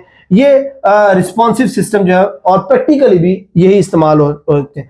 उसके बाद प्रायोरिटी बेस है कि जो इंपॉर्टेंट टास्क है उसको फर्स्ट किया जाए, जो गैर जरूरी है उसको बाद में किया जाए। यही रियल टाइम सिस्टम जो है वो इस्तेमाल कर रहे होते हैं। तो ये वो 4 मेथड है जिनकी मदद से हम जो multiple programs at a time run करने की कोशिश कर रहे होते हैं उनको एग्जीक्यूट जो है वो करवा सकते हैं। अच्छा, उसके बाद मेमोरी मैनेजमेंट आ जाती है और मेमोरी मैनेजमेंट के अंदर जो इंपॉर्टेंट टर्म इस्तेमाल होती है दैट इज अ पेजिंग। अब जिस तरह मैंने आप पीछे बात की है कि प्रोग्राम मल्टीपल प्रोग्राम एग्जीक्यूट हो रहे हैं, तो अब हर प्रोग्राम को एग्जीक्यूट करने के लिए मेमोरी भी रिक्वायर्ड है, तो उसको मैनेज करना, उस प्रोग्राम को मेमोरी अलॉट करना, उसको हम पेजिंग कहते हैं। अब पेजिंग से क्या मुराद है? Fix size block of program, यानी कि हम हर प्रोग्राम को एक फिक्स ब्लॉक ऑफ मेमोरी जो है वो अलॉट कर देते हैं। जैसे हमने टाइम अलॉट किया, इस तरह मेमोरी का भी एक फिक्स ब्लॉक जो है वो अलॉट कर देते हैं। इसको पेज कहते हैं। वो जो हमने ब्लॉक 4 KB का टिपिकली होता है अलॉट किया, हम उसको कहते हैं ये पेज अलॉट हो गया है एक प्रोग्राम को। उसके बाद फ्रेम आ जाता है। फ्रेम क्या? सेम साइज ब्लॉक है रैम के अंदर, यानी कि रैम के अंदर हमने ब्लॉक उस साइज के बना दिए जिसके अंदर वो पेज आके एग्जीक्यूट कर सकता है। यानी कि अगर 4 KB आपने पेज अलॉट कर दिया किसी प्रोग्राम को, तो अब उसने अपनी उस स्लॉट को रैम के ऊपर भी आके एग्जीक्यूट करना है, तो रैम पे हमने जो स्पेसिफिक प्लॉट या स्पेसिफिक जगह अलॉट की उसको हम फ्रेम कहते हैं। अब ये काम कैसे करेगा? देखिए, हमने प्रोग्राम को पेजिंग कर दी, P1 P2 P3 P4, और जो रैम के ऊपर फ्रेम्स है F1 F2 F3 F4 F5 F6 है। तो हम क्या करते हैं? हम पेज टेबल हमें ये डिफाइन करता है कि हमने किस प्रोग्राम को कौन सा फ्रेम अलॉट किया हुआ है। जैसे ये हमारे पास एक पेज टेबल है, ये क्या हमें बता रहा है कि प्रोग्राम 1 को हमने फ्रेम कौन सा अलॉट किया हुआ है? 3। प्रोग्राम 2 को कौन सा फ्रेम अलॉट किया हुआ है? F1। तो इस तरह से जो सिस्टम है वो मैनेज करता है प्रोग्राम्स को पेज अलॉट करके और मेमोरी के ऊपर फ्रेम्स अलॉट करके, और इस तरह जो प्रोग्राम है और उनको कंटिन्यूसली जो है वो रैम की रिक्वायरमेंट नहीं होती, वो जो अपनी अपनी जगह उनको अलॉट हुई होती है, पैरेलली वो सारे के सारे एग्जीक्यूट हो रहे होते हैं। ओके जी, उसके बाद आ जाती है जी वर्चुअल मेमोरी। अब वर्चुअल मेमोरी क्या होता है? अब लेट्स सपोज आपके प्रोग्राम्स जो है, अब ये याद रखें कि हमारे जितने भी प्रोग्राम्स जो सिस्टम पर रन हो रहे होते हैं सबकी कोशिश होती है कि उनको मैक्सिमम मेमोरी मिल सके ताकि वो उतना अच्छा जो है वो एग्जीक्यूट कर सके। तो हर प्रोग्राम की रिक्वायरमेंट ये होती है कि उसको ज्यादा से ज्यादा मेमोरी मिल सके। अब सम टाइम ऐसा होता है we got short to memory, यानी कि रैम के ऊपर आपकी मेमोरी जो है वो खत्म हो गई है, but there are certain programs जो वेट कर रहे हैं कि उनको मेमोरी अलॉट हो सके। तो उसके लिए हम क्या करते हैं कि हमारी जो हार्ड ड्राइव है, HDD है, जो मेन रोम है, हम उसमें से कुछ मेमोरी जो है वो उधार ले लेते हैं और उसको एज ए रैम इस्तेमाल करते हैं, जिसको हम वर्चुअल मेमोरी कहते हैं। यानी कि हार्ड डिस्क को, स्पेस को हम एज अ फेक रैम इस्तेमाल करते हैं और जो प्रोग्राम्स है उस रैम को इस्तेमाल करते हुए, उस जो हार्ड ड्राइव की जो मेमोरी है उसको इस्तेमाल करते हुए खुद को एग्जीक्यूट करते हैं, जिसको हम वर्चुअल मेमोरी भी कहते हैं और फेक रैम भी कहते हैं। इसके भी 3 एल्गोरिथम्स है, एक FIFO है, LRU है, ऑप्टिमल है। FIFO क्या है? ये ओल्डेस्ट जो प्रोग्रामिंग को रिमूव करते जाते हैं, जो सबसे पुराने प्रोग्राम है जो यूज कर चुके हैं उनको रिमूव करते जाता है। LRU जो एल्गोरिथम है वो क्या करता है? जो लीस्ट रिसेंटली यूज, यानी कि जो कम से कम रिसेंटली यूज प्रोग्राम है उसकी मेमोरी को रिलीज करता जाता है। और ऑप्टिमल क्या है? ये जो प्रोग्राम लंबे अरसे से इस्तेमाल नहीं हो रहे उनकी मेमोरी। तो ये 3 एल्गोरिथम्स हैं जो मेमोरी को हैंडल करते हैं कि उनको वर्चुअल मेमोरी अलॉट करनी चाहिए या नहीं। तो ये 3 एल्गोरिथम्स ऐसे तरीके हैं जिनकी मदद से जो डिफरेंट प्रोग्राम्स से जो मेमोरी है उनको सेव किया जाता है ताकि नए प्रोग्राम्स को वो अलॉट की जा सके। अच्छा जी, उसके बाद फाइल सिस्टम आ जाता है। फाइल सिस्टम क्या होता है? ये स्टोरेज को ऑर्गेनाइज करने का नाम है। यानी कि एक फाइल सिस्टम ऑपरेटिंग सिस्टम को ये बताता है कि आप जो डिस्क के ऊपर जो फाइल है उनको ऑर्गेनाइज कैसे करेंगे। और जो फाइल सिस्टम है बेसिकली 4 तरह के होते हैं, FAT32, NTFS, EXT4 और APFS।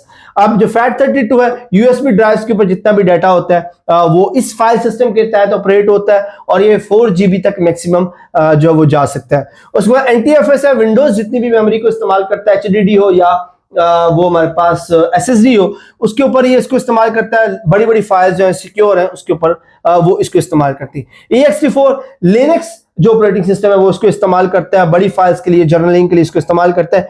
APFS जो है वो मैक जो है वो इस फाइल सिस्टम को इस्तेमाल करते हुए अपने डाटा को जो है वो स्टोर करता है। अब फाइल एलोकेशन के लिए 3 मेथड इस्तेमाल किए जाते हैं, कंटीजियस, लिंक्ड और इंडेक्स। ये 3 मेथड्स हैं जिनकी मदद से जो फाइल है वो अरेंज करते हैं डाटा को सिस्टम के ऊपर। अब इनमें सिर्फ सिंपली एक एक वर्ड में इसको आगे एक्सप्लेन किया गया है। कंटीजियस क्या होता है कि फाइल जो है वो ब्लॉक की सूरत में अरेंज की जाती है, यानी कि हर फाइल को एक ब्लॉक ऑफ मेमोरी अलॉट कर दिया जाता है, वो उसके अंदर ही जाकर स्टे करता है। लिंक के अंदर क्या किया जाता है, स्कैटर्ड लिंक्ड होती है, यानी कि एक फाइल मल्टीपल ब्लॉक्स के ऊपर जो वो अलॉट की जा सकती है। उसके बाद इंडेक्स जो है उसमें हम ब्लॉक्स को नंबर्स देके अलॉट करते हैं ताकि उसकी जर्नलिंग की जा सके, उसकी लिस्ट बनाई जा सके, उसके जर्नल बनाए जा सके, क्योंकि जर्नलिंग एक ऐसी टर्म है जिसके अंदर जो सिस्टम है वो इवेंट्स का रिकॉर्ड बनाकर रखता है। उसको आप यूं कह सकते हैं कि वो एक रजिस्टर बनाता है और उस पर नोट करता रहता है सिस्टम कि कौन कौन सा इवेंट या कौन कौन सी मेमोरी जो है वो कैसे यूज होती जा रही है। और अगर कभी कोई क्रैश होता है, कोई सिस्टम फॉल करता है या मेमोरी क्रैश करती है, तो सिस्टम उसी जर्नल के अकॉर्डिंग ही डाटा को या उसकी जो इवेंट्स की जो सीक्वेंस है उनको स्टोर रखता है और उसके मुताबिक उसको री एग्जीक्यूट करके डाटा को सेव करने की कोशिश करता है। अच्छा, जिसके बाद आ जाता है software development life cycle, SDLC, कि अगर आप सॉफ्टवेयर डेवलप करना चाह रहे हैं तो आप उसको किस तरतीब से, किस सीक्वेंस के साथ जो वो डेवलप कर सकते हैं। तो 7 फेजेस होते हैं सॉफ्टवेयर डेवलपमेंट के लिए। उससे सबसे पहले हमारे पास प्लानिंग आ जाती है कि आप क्या बनाना चाह रहे हैं और क्यों बनाना चाह रहे हैं। उसके बाद उसकी रिक्वायरमेंट्स है कि आप करना क्या चाहते हैं, जो आप डेवलप करना चाह रहे हैं सॉफ्टवेयर, उससे आप हासिल क्या करना चाहते हैं। और फिर जब आप अपना गोल जो है वो असाइन कर लेते हैं, फिर आप उसका डिजाइन, कि आप उस स्पेसिफिक गोल को या जिस टास्क के आप उसको बनाना चाह रहे हैं उसका डिजाइन क्या होगा, उसको कैसे डेवलप करेंगे। और उसके बाद डेवलपमेंट आ जाती है कि आप उसका कोड लिखते हैं। जब आप ये तय कर लेते हैं, प्लान कर लेते हैं, अपनी रिक्वायरमेंट्स डिफाइन कर लेते हैं, डिजाइन डिफाइन कर लेते हैं, फिर आप उस डिजाइन के अकॉर्डिंग उसका कोड लिखते हैं। जब कोड लिख लेते हैं फिर टेस्टिंग का मरहला आ जाता है, आप उस कोड को चेक करते हैं कि क्या वो कोड काम कर रहा है या नहीं। उसके बाद डिप्लॉयमेंट है कि आप वो यूजर के हवाले कर देते हैं, उसको डिप्लॉय कर देते हैं उस कोड को।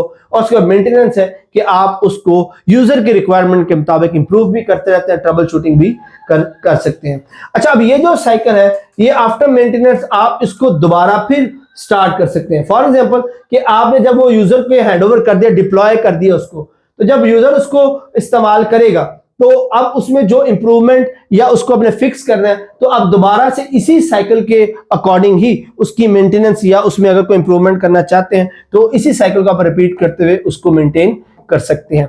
अच्छा जी, अब जो मेन जो डेवलपमेंट अप्रोचेस है, 2 तरह के डेवलपमेंट अप्रोचेस है। एक को हम वाटरफॉल अप्रोच कहते हैं, दूसरे को अजाइल अप्रोच कहते हैं।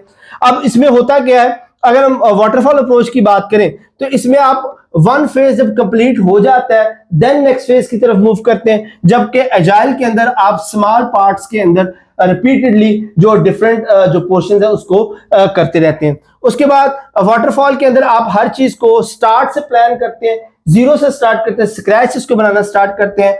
और अजाइल के अंदर आप साथ साथ ही प्लानिंग कर रहे होते हैं, साथ साथ ही डेवलप कर रहे होते हैं, अकॉर्डिंग टू रिक्वायरमेंट आप उसको डेवलप करते रहते हैं। वाटरफॉल के अंदर कस्टमर जो है वो एट द एंड प्रोडक्ट को, फिनिश प्रोडक्ट को देखता है, जबकि अजाइल के अंदर कस्टमर जो है वो दरमियान में चीजों को पिक करके देखता रहता है कि किस तरह से चीजें चल रही हैं। उसके बाद वाटरफॉल के अंदर चेंजेस जो है वो बड़े मुश्किल होते हैं, क्योंकि एट द एंड वो कस्टमर के पास जाता है तो उसको जीरो से स्टार्ट करना पड़ता है चेंजेस के लिए, जबकि अजाइल के अंदर चूंकि आप ड्यूरिंग द प्रोसेस उसको चेक कर रहे होते हैं, दैट इज वाई उसको चेंज करना भी आसान होता है। और वाटरफॉल जो गुड होता है क्लियर रिक्वायरमेंट्स के लिए कि आपने स्टार्ट में ही अपनी रिक्वायरमेंट्स दे दी और एट द एंड आपको प्रोडक्ट मिल गई, जबकि अजाइल के अंदर अगर आपको चेंजेस चाहिए हैं ड्यूरिंग द प्रोसेस, आप अपनी जरूरत के मुताबिक उसको चेंजेस चाह रहे हैं, तब आप अजाइल अप्रोच जो इस्तेमाल करते हैं। वाटरफॉल के एग्जांपल है, आप जैसे ब्रिज बनाना हो तो आप उसके अंदर प्री रिक्विजिट अपनी सारी जो रिक्वायरमेंट दे देते हैं और जब ब्रिज कंप्लीट हो जाता है आप ट्रैफिक के लिए ओपन कर देते हैं। जबकि अजाइल के अंदर मोबाइल ऐप डेवलप करें तो आप साथ साथ उसको चेक करते जा रहे हैं, साथ साथ उसको बनाते जा रहे हैं। तो दोनों अप्रोचेस की अपनी अपनी डिमांड है और ये वेरी करती हैं कि आप प्रोजेक्ट की रिक्वायरमेंट के हिसाब से ही किस अप्रोच को इस्तेमाल करेंगे, वो इस पर डिपेंड करती है। अच्छा जी, उसके बाद हमारे पास जो ओके जी, अब आपने सॉफ्टवेयर जो है वो डेवलप कर लिया, अब इसके टेस्टिंग का मरहला आ जाता है कि आप उसको टेस्ट किस तरह करेंगे। तो 4 लेवल्स यहाँ पर डिस्कस किए गए हैं टेस्टिंग के, जिनसे आप जो आपका सॉफ्टवेयर डेवलप हो चुका है उसको टेस्ट कर सकते हैं। उनमें पहला जो यूनिट टेस्टिंग आ जाता है, इसके अंदर जो आप हर एक इंडिविजुअल फंक्शन को टेस्ट करते हैं कि सॉफ्टवेयर के अंदर उस प्रोग्राम के अंदर जितने भी अपने फीचर्स ऐड किए हैं, जितने यूनिट्स ऐड किए हैं, सबको वन बाय वन टेस्ट करते हैं। उसके बाद इंटीग्रेशन टेस्ट है, इसमें आप देखते हैं कि उनके पार्ट्स जो है वो आपस में किस तरह कम्युनिकेट करके, यानी कि सॉफ्टवेयर के या प्रोग्राम के जितने भी उसके अंदर कॉम्बिनेशंस है वो आपस में किस तरह से कम्युनिकेट करके काम कर रहे हैं। उसके बाद सिस्टम टेस्टिंग है, इसके अंदर आप पूरे का पूरा प्रोग्राम जो है वो एग्जीक्यूट करके देखते हैं कि क्या प्रोग्राम के तमाम कोड्स जो है वो फंक्शनैलिटी में है। और उसके बाद आप एक्सेप्टेंस टेस्ट देखते हैं कि किस तरह एक जो यूजर है उसकी रिक्वायरमेंट को वो प्रोग्राम मीट करता है या नहीं करता। अब जो टेस्टिंग अप्रोचेस है, दो टेस्टिंग अप्रोचेस जो है वो इस्तेमाल की जाती हैं। एक को हम ब्लैक बॉक्स अप्रोच कहते हैं, दूसरी को व्हाइट बॉक्स अप्रोच कहते हैं।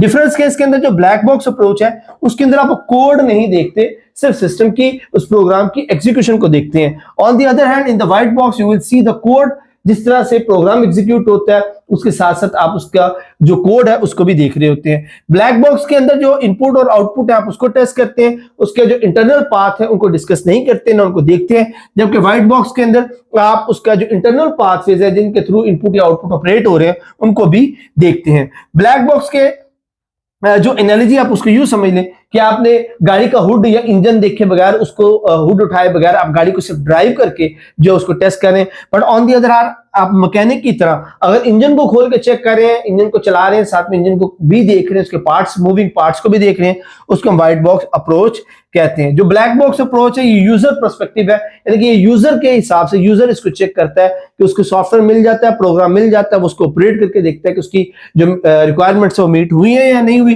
जबकि जो व्हाइट बॉक्स है, चूंकि इसमें कोडिंग को भी देखा जा रहा होता है, उसके हर स्टेप को मॉनिटर किया जा रहा होता है, तो ये डेवलपर पर्सपेक्टिव से जो है वो उसको अप्रोच डेवलपर्स अप्रोच है। इनके डेवलपर्स जो उसको चेक करते हैं कोई डिबग या उसमें कोई जो प्रॉब्लम है उसको पॉइंट आउट करने के लिए या उसको ठीक करने के लिए। अच्छा, उसके बाद आ जाते हैं जी इनपुट और आउटपुट मेथड्स के जो सीपीयू जो है वो किस तरह से कम्युनिकेट करता है विद द डिवाइसेस, कि हमने जो उसके साथ इनपुट या आउटपुट डिवाइसेस कोई भी पेरिफेरल डिवाइस लगाई हुई है तो सीपीयू उनके साथ कैसे कोऑर्डिनेट कर रहा है, उसके साथ कैसे कम्युनिकेट कर रहा है, उसको हम देखते हैं। तो तीन तरीके हैं जिनके साथ ये उसको सीपीयू जो है वो कम्युनिकेट करता है with the devices. First one is programmed input output, या जिसको हम पूलिंग कहते हैं। इसमें क्या होता है, CPU constantly check if the device is ready. अब ये कि सीपीयू मुसलसल किसी एक डिवाइस को चेक करता रहता है कि कब वो डिवाइस रेडी हो तो वो कब उसको ऑपरेट करवाए, यानी कि वो 24 आवर, यानी कि जितना भी उसके एग्जीक्यूशन का टाइम है उसके दौरान वो हर वक्त डिवाइस को चेक करता रहता है। अब इसका मसला ये कि ये सीपीयू को टाइम वेस्ट करता है, क्योंकि जब तक डिवाइस रेडी नहीं होगी सीपीयू उसी की तरफ ही इंगेज रहता है, और ये सिंपल तो है बट इनएफिशिएंट है क्योंकि सीपीयू का टाइम बहुत ज्यादा वेस्ट होता है। दूसरी तरफ है इंटरप्ट ड्रिवन इनपुट आउटपुट। अब इंटरप्ट ड्रिवन में क्या होता है कि CPU does other work, CPU अपना प्रोसेस कर रहा है, बाकी जो टास्क है उसको ऑपरेट कर रहा है, और जैसे ही डिवाइस रेडी होगी डिवाइस खुद से सीपीयू को इंटरप्ट करती है कि वो डिवाइस रेडी है, अब उसको एग्जीक्यूट करवाया जा सकता है, और सीपीयू जो है वो उस करंट टास्क को रोककर फिर उस डिवाइस को हैंडल करता है। ये एफिशिएंट है, बेहतर है, बट इसमें प्रॉब्लम ये आती है कि सीपीयू का जो current at that time program चल रहा होता है वो कॉम्प्रोमाइज हो जाता है। थर्ड ये डायरेक्ट मेमोरी एक्सेस, या जिसको डीएमए कहते हैं। इसमें क्या होता है कि special controller handles data transfer, कि आप उसमें सीपीयू के अंदर एक कंट्रोलर है स्पेसिफिकली जो सिर्फ उस डिवाइस को देख रहा होता है, बाकी सीपीयू जो है वो डिस्टर्ब नहीं होता, वो बाकी टास्क जो है उसको करता रहता है। सीपीयू जो उसको सेटअप करता है उसको भूल जाता है, और जो वो कंट्रोलर है वही उस डिवाइस को कंट्रोल या ऑपरेट करवाने के लिए रिस्पॉन्सिबल होता है। डीएमए जो है वो ज्यादा डाटा मूव करवाता है डायरेक्टली टू और फ्रॉम मेमोरी को, सीपीयू जो है वो अदर काम के लिए फ्री रहता है, और ये सबसे बेस्ट है हाई स्पीड डिवाइसेस को ऑपरेट करवाने के लिए। अच्छा, इसकी एनालॉजी सिंपल एग्जांपल समझने के लिए, तो जो पूलिंग है उसमें ये कि आप कॉन्स्टेंटली बार बार चेक करते हैं कि क्या खाना बन गया है या नहीं बन गया। दूसरा ये है जो हमारे पास इंटरप्टेड ड्रिवन है, उसके अंदर आप क्या है कि जैसे ही खाना तैयार होगा खुद ब खुद बेल बज जाएगी कि खाना तैयार हो गया, आप उसको इस्तेमाल कर सकते हैं। तीसरा ये कि आप एक शेफ को हायर कर लें, वो खाना बनाए, वो तैयार करे और वो आपको सर्व कर दे। तो ये तीन मेथड्स हैं जिनकी मदद से जो इनपुट और आउटपुट डिवाइसेस है वो कम्युनिकेट करती हैं सीपीयू के साथ। अच्छा, उसके बाद आ जाता है जी हमारे पास CISC या RISC, यानी कि कॉम्प्लेक्स इंस्ट्रक्शन सेट कंप्यूटिंग या रिड्यूस इंस्ट्रक्शन सेट कंप्यूटिंग। अब ये क्या है, ये सीपीयू की डिजाइन फिलॉसफीज हैं कि सीपीयू किस फिलॉसफी के तहत डिजाइन होता है। तो बेसिकली दो फिलॉसफीज है, CISC complex instruction set computing या रिड्यूस इंस्ट्रक्शन सेट कंप्यूटिंग। फर्क क्या है जी, इसके अंदर कॉम्प्लेक्स इंस्ट्रक्शंस होती हैं, जैसे कि नेम उसका सजेस्ट कर रहा है, और ये सिंपल इंस्ट्रक्शंस के साथ है। अब कॉम्प्लेक्स इंस्ट्रक्शन सेट कंप्यूटिंग के अंदर जो इंस्ट्रक्शंस है वो बहुत ज्यादा होती है, हर टाइनी डिटेल के लिए अलग से एक इंस्ट्रक्शन मौजूद होती है, जबकि रिड्यूस इंस्ट्रक्शंस के अंदर इंस्ट्रक्शंस जो रिड्यूस होती है और एक इंस्ट्रक्शन जो मल्टीपल टास्क को एग्जीक्यूट करवाने के लिए इंस्ट्रक्ट कर सकती है। इस तरह चूंकि इसमें हंड्रेड्स ऑफ इंस्ट्रक्शंस होती हैं कॉम्प्लेक्स इंस्ट्रक्शंस के अंदर, तो वेरिएबल लेंथ हो सकती है, जबकि रिड्यूस इंस्ट्रक्शंस के अंदर लेंथ जो है वो फिक्स हो जाती है। अब यहां पर कॉम्प्लेक्स इंस्ट्रक्शन के अंदर जो हार्डवेयर है वो ज्यादा काम करता है, जबकि यहां पर जो कंपाइलर की तरह के सॉफ्टवेयर है वो ज्यादा काम जो है वो करते हैं। जैसे कि इंटेल का 86 कंप्यूटर जिसको हम 46 बिट सिस्टम भी कहते हैं, वो प्रोसेसर है, या ARM जो है वो रिड्यूस इंस्ट्रक्शंस के लिए इस्तेमाल होता है। ये जो कॉम्प्लेक्स इंस्ट्रक्शन है CPUs, लैपटॉप्स या पीसीज, फुली फंक्शनल जो पीसीज है उनके लिए इस्तेमाल होता है, जबकि जो कॉम्पैक्ट पीसीज है उनके लिए रिड्यूस इंस्ट्रक्शन मॉडल इस्तेमाल किया जाता है, जैसे कि फोन है या टैबलेट्स वगैरह है। अगर आप सिंपली इसको देखना चाहते हैं तो हमारे पास इस वक्त जो मॉडर्न सीपीयूज हैं वो कॉम्प्लेक्स इंस्ट्रक्शंस पर काम करते हैं, क्योंकि वो कंपैरेटिवली कॉम्पैक्ट डिवाइसेस नहीं होती, वो फुली फंक्शनल डिवाइसेस हैं। आसान लफ्जों में आप ये याद रख सकते हैं कि जितनी भी कॉम्पैक्ट डिवाइसेस होती हैं, छोटे कंप्यूटर होते हैं कॉम्पैक्ट, जैसे कि मोबाइल हैं या लैपटॉप्स टैब्स हैं, उनके अंदर जो वो रिड्यूस इंस्ट्रक्शन कंप्यूटिंग जो इस्तेमाल होती है, जबकि ऑन द अदर हैंड जो कंप्लीट फुली फंक्शनल कंप्यूटर्स हैं, लैपटॉप्स हैं, पीसीज हैं, उन सब के अंदर जो वो कॉम्प्लेक्स इंस्ट्रक्शन सेट कंप्यूटिंग जो है वो इस्तेमाल की जाती है। अच्छा, उसके बाद कैशे मेमोरी आ जाती है। Cache memory is also very important in the functionality of the computer. ये आप यूं समझ सकते हैं एक ब्रिज है, और इतना इंपॉर्टेंट ब्रिज है कि ये जो सीपीयू है उसकी एग्जीक्यूशन के लिए एक वाइटल मेमोरी के तौर पर इस्तेमाल भी होता है। ये है क्या? ये फास्ट स्मॉल मेमोरी है बिटवीन सीपीयू एंड रैम, यानी कि अब रैम की अपनी मेमोरी है, सीपीयू की भी अपनी मेमोरी है। अब इन दोनों के दरमियान एक गैप पाया जाता है, और ये जो गैप है वो ब्रिज किया जाता है कैशे मेमोरी के साथ। 3 लेवल की कैशे मेमोरी होती है, L1, L2 और L3। L1 कौन सी है? ये सीपीयू कोर के अंदर यानी कि प्रोसेसर के अंदर होती है, और इसका साइज जो है वो 32 से 128 KB तक होता है, और ये सबसे fastest part of the cache memory होता है। L2 जो है वो सीपीयू चिपसेट के ऊपर होती है, 256 KB से 1 MB तक होती है, और ये फास्ट होती है। L3 जो है वो शेयर्ड होती है बिटवीन द कोर्स, जितनी कोर्स पाई जाती है, ड्यूल कोर है या आई सीरीज है, उनके अंदर ये शेयर्ड होती है, 2 से 32 MB तक होती है।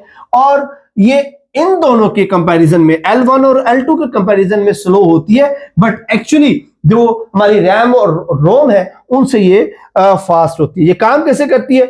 सीपीयू जब किसी भी प्रोग्राम को एग्जीक्यूट करता है तो सबसे पहले वो कैशे मेमोरी में देखता है, अगर उसको वहां पर मिल जाती है HIT हिट रेशो जो है वो एग्जीक्यूट होती है। अब हिट रेशो क्या होती है?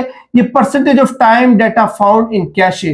Good system have 95% plus hit ratio, यानी कि वो टाइम पीरियड जिसमें जो डाटा है वो कैशे मेमोरी में एग्जीक्यूट हो रहा होता है उसको हम हिट रेशो कहते हैं, और जितनी ज्यादा हिट रेशो होगी सिस्टम की एग्जीक्यूशन उतनी ही ज्यादा होगी। क्योंकि जो सबसे बेस्ट फास्टेस्ट सुपर कंप्यूटर्स हैं उनकी जो हिट रेशो है वो 95% प्लस होती है, यानी उनका मैक्सिमम एग्जीक्यूशन जो वो कैशे मेमोरी में होती है, क्योंकि cache memory is the fastest memory available in the CPU.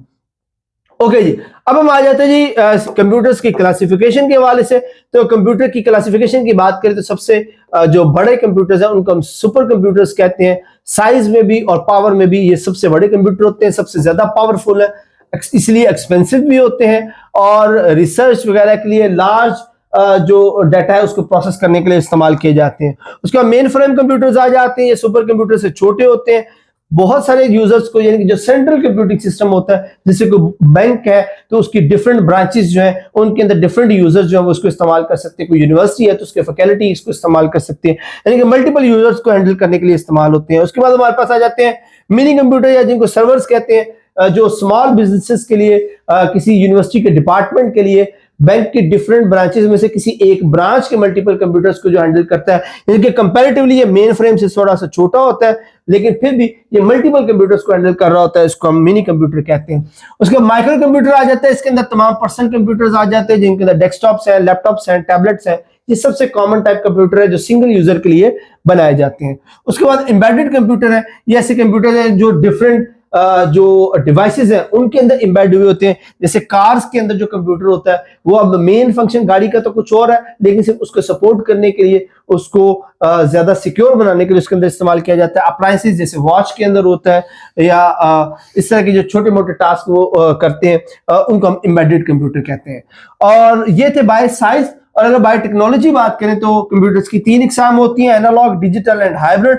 Analogue वो होते हैं जिनमें डाटा जो वो कंटिन्यूस होता है, ओल्ड स्पेशलाइज्ड कंप्यूटर है जो पहले इस्तेमाल होते हैं बड़ी बेसिक टेक्नोलॉजी के साथ। उसके बाद डिजिटल जो बाइनरी डाटा को इस्तेमाल करते हैं, जितने भी मॉडर्न कंप्यूटर्स है वो सारे के सारे डिजिटल है, जिसके अंदर 1 और 0 के हिसाब से जो डाटा है वो ऑपरेट होता है। और हाइब्रिड जो होते हैं ये दोनों को इस्तेमाल कर रहे होते हैं, मैकेनिकल यानी कि एनालॉग भी और डिजिटल भी। और ये मेडिकल इक्विपमेंट होते हैं मोस्टली, जैसे कि ब्लड प्रेशर है, ऑपरेटस है, बीपी ऑपरेटस जो है उसके अंदर मैकेनिकल पार्ट भी होता है जो उसका बाजू के अराउंड हम लपेट लेते हैं, और डिजिटल पार्ट भी होता है जो डाटा को प्रोसेस करके डिस्प्ले करवा रहा होता है। तो इस तरह बाय साइज पावर बात करें तो 5 इसकी कैटेगरीज है, और बाय टेक्नोलॉजी बात करें तो 3 कैटेगरीज है कंप्यूटर्स की। ओके जी, फर्दर जनरेशन ऑफ कंप्यूटर्स की बात कर लेते हैं। तो इसमें जो फर्स्ट जनरेशन है उनका इरा जो वो 1940 से 1956 है।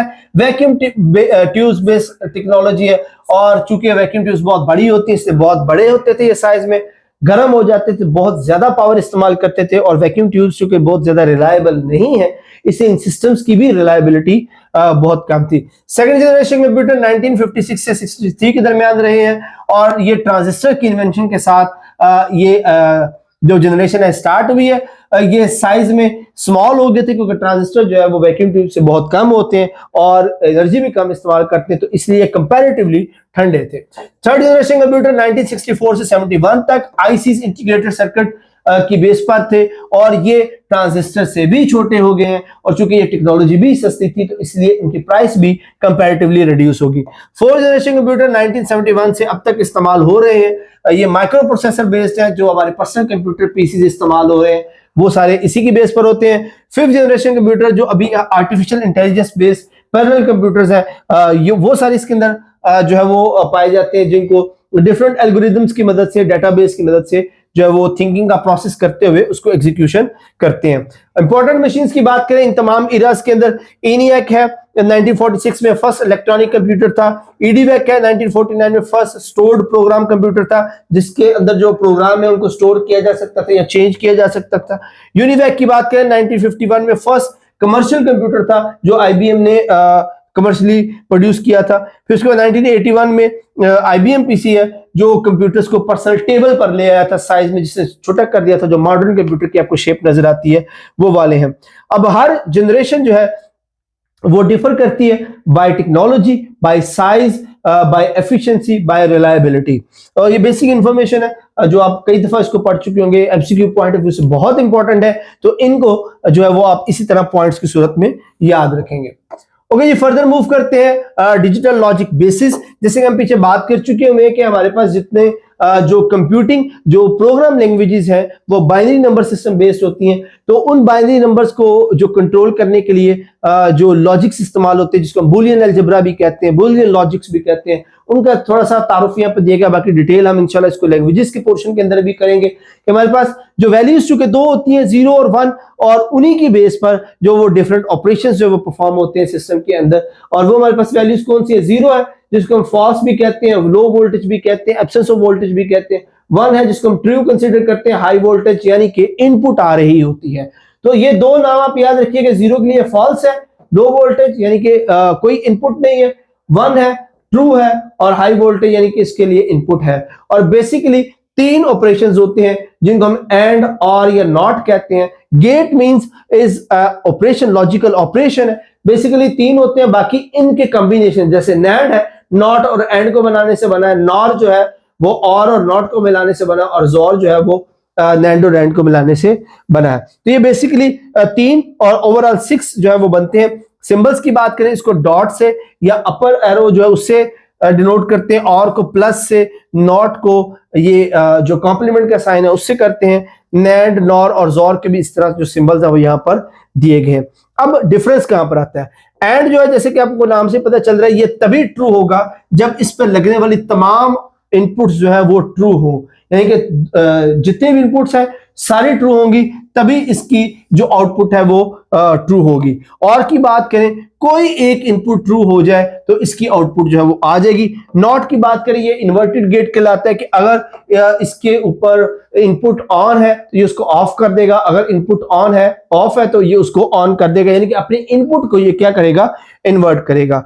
नैंड क्या है, ये नॉट और एंड को मिलाकर बना है, यानी कि जो एंड की आउटपुट है उसको इन्वर्ट कर देगा, और इस तरह जो नॉर है वो और की आउटपुट को इन्वर्ट कर देगा, और जॉर जो है वो ऑड नंबर्स जो है उसको ऑपरेट करवाता है। ट्रुथ टेबल यहां पर गिवन है, आप देख सकते हैं जो मैं आपको इनपुट्स की बात कर रहा था। अगर एंड की बात करें, देखिए अगर दोनों इनपुट जीरो है तो वो जीरो होगा और भी जीरो होगा, क्योंकि एंड के लिए हमें क्या चाहिए, दोनों इनपुट्स ऑन होनी जरूरी है। तो यहां पर देखिए यहां पर दोनों इनपुट ऑन हुई है तो हमारे पास एंड का जो इनपुट आई है। और की बात करें तो देखो दोनों में से एक भी इनपुट होगी तो और की आउटपुट जो है वो आ जाएगी। तो ये बेसिक ऑपरेशंस हैं जो एक्चुअली इस्तेमाल हो रहे होते हैं ट्रांजिस्टर्स के अंदर, इसी की बेस पर ट्रांजिस्टर्स बनते हैं और करंट के जो सिग्नल्स हैं वो ऑपरेट किए जाते हैं इन लॉजिक गेट्स की बेस के ऊपर। ओके जी, बूलियन अलजेब्रा जैसे कि मैंने आपको बताया, ये जो पीछे हम बात कर रहे थे बूलियन अलजेब्रा ही है जिसकी मदद से इन गेट्स को जो ऑपरेट करवाया जाता है। यानी कि 0 and 0 is equal to 0, 0 and 1 is equal to 0, ये सारे के सारे बूलियन अलजेब्रा हम पिछली स्लाइड पर डिस्कस कर चुके हैं। फर्दर इसको मजीद डिटेल में हम देखेंगे जब हम प्रोग्रामिंग की बात करेंगे, क्योंकि प्रोग्रामिंग में जो मशीन लेवल लैंग्वेज होती है वो सारी की सारी बूलियन अलजेब्रा के ऊपर ही ऑपरेट होती है। उसके बाद आ जाते हैं जी कॉम्बिनेशनल सर्किट्स है।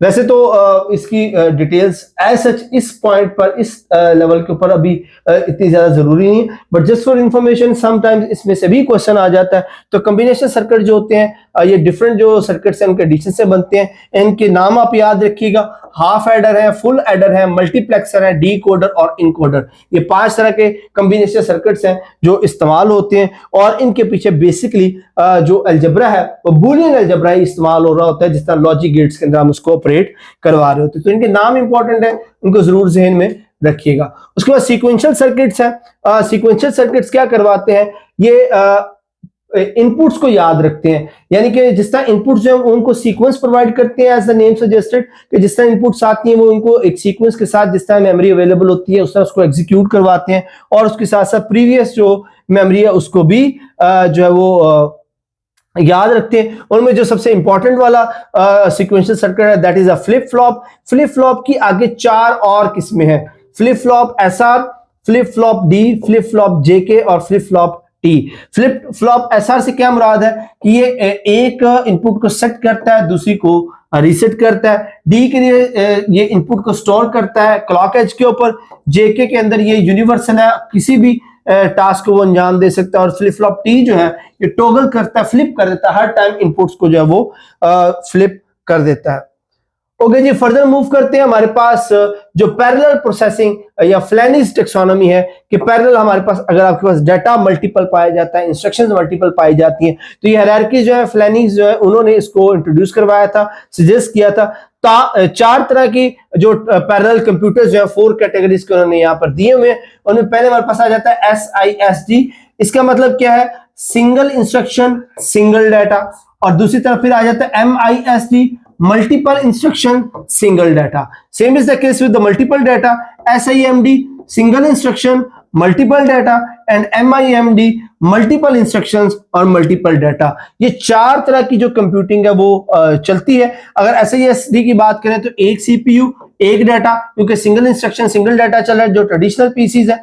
MISD की बात करें ये रेयर होता है क्योंकि इसके अंदर जो है वो इंस्ट्रक्शंस तो मल्टीपल होती है बट डाटा जो है वो सिंगल होता है। SIMD की बात करें तो इसमें ऐसे ऑपरेशंस है जिसके अंदर जो इंस्ट्रक्शंस हैं वो सिंगल होती है बट डाटा जो वो मल्टीपल अवेलेबल होता है। और सबसे कॉमन जो आजकल इस्तेमाल हो रहे हैं वो MIMD है, यानी कि मल्टीपल CPU मल्टीपल इंस्ट्रक्शंस है, सबसे ज्यादा ये इस्तेमाल होते हैं। तो 4 ये कैटेगरीज हैं जो इस्तेमाल होती हैं पैरेलल कंप्यूटर्स के लिए। अगर आप उसको सिंपली फ्लैनिज टेक्सोनॉमी को सिंपल एनालॉजी के साथ अगर अंडरस्टैंड करना चाहते हैं तो जो सिंगल इंस्ट्रक्शन सिंगल डाटा उसको आप यही समझे कि एक शेफ है, एक ही रेसिपी है और एक इंग्रेडिएंट है जो नॉर्मल पीसी जो काम करते हैं, जो सिंगल यूजर जिसको ऑपरेट कर रहा होता है। SIMD की बात करें तो सिंगल इंस्ट्रक्शन का मतलब ये कि 1 शेफ है आपके पास, एक ही रेसिपी है लेकिन मल्टीपल इंग्रेडिएंट्स है, जो ग्राफिक कार्ड इसकी एग्जांपल्स है। अगर MISD की बात करें मल्टीपल इंस्ट्रक्शंस का मतलब ये है कि मल्टीपल शेफ्स है आपके पास, मैनी बहुत सारी रेसिपी हैं और इंग्रेडिएंट सिर्फ एक है, स्पेशलाइज्ड कार्ड जो इस्तेमाल होते हैं।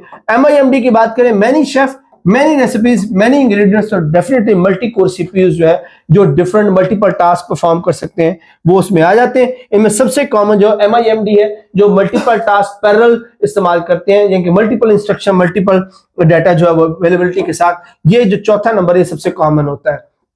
उसके बाद AMDHL लॉज या एमडेल्स लॉ भी इसको कहा जाता है। ये क्या करता है कि जो पैरेलल कंप्यूटर्स हैं उनको स्पीड अप करता है, जो पैरेलल स्पीड अप की लिमिट्स हैं उनको ये एक्सप्लेन करता है। किस तरह से करता है? एक फॉर्मूला ये स्पीड अप के लिए इस्तेमाल करता है जो यहां पर गिवन है 1/1 - p + p/n। अब ये फॉर्मूला जो है वो बताएगा कि किस तरह से आप जो सिस्टम है उसको स्पीड अप करते हैं या वो कितना स्पीडली चलेगा। अब इसके अंदर P क्या है? P आपके पास वो पोर्शन है that can be parallelize as decimal, कि पैरेललाइज जितना डाटा आप उसको कर सकते हैं, P उसका वो पोर्शन आएगा।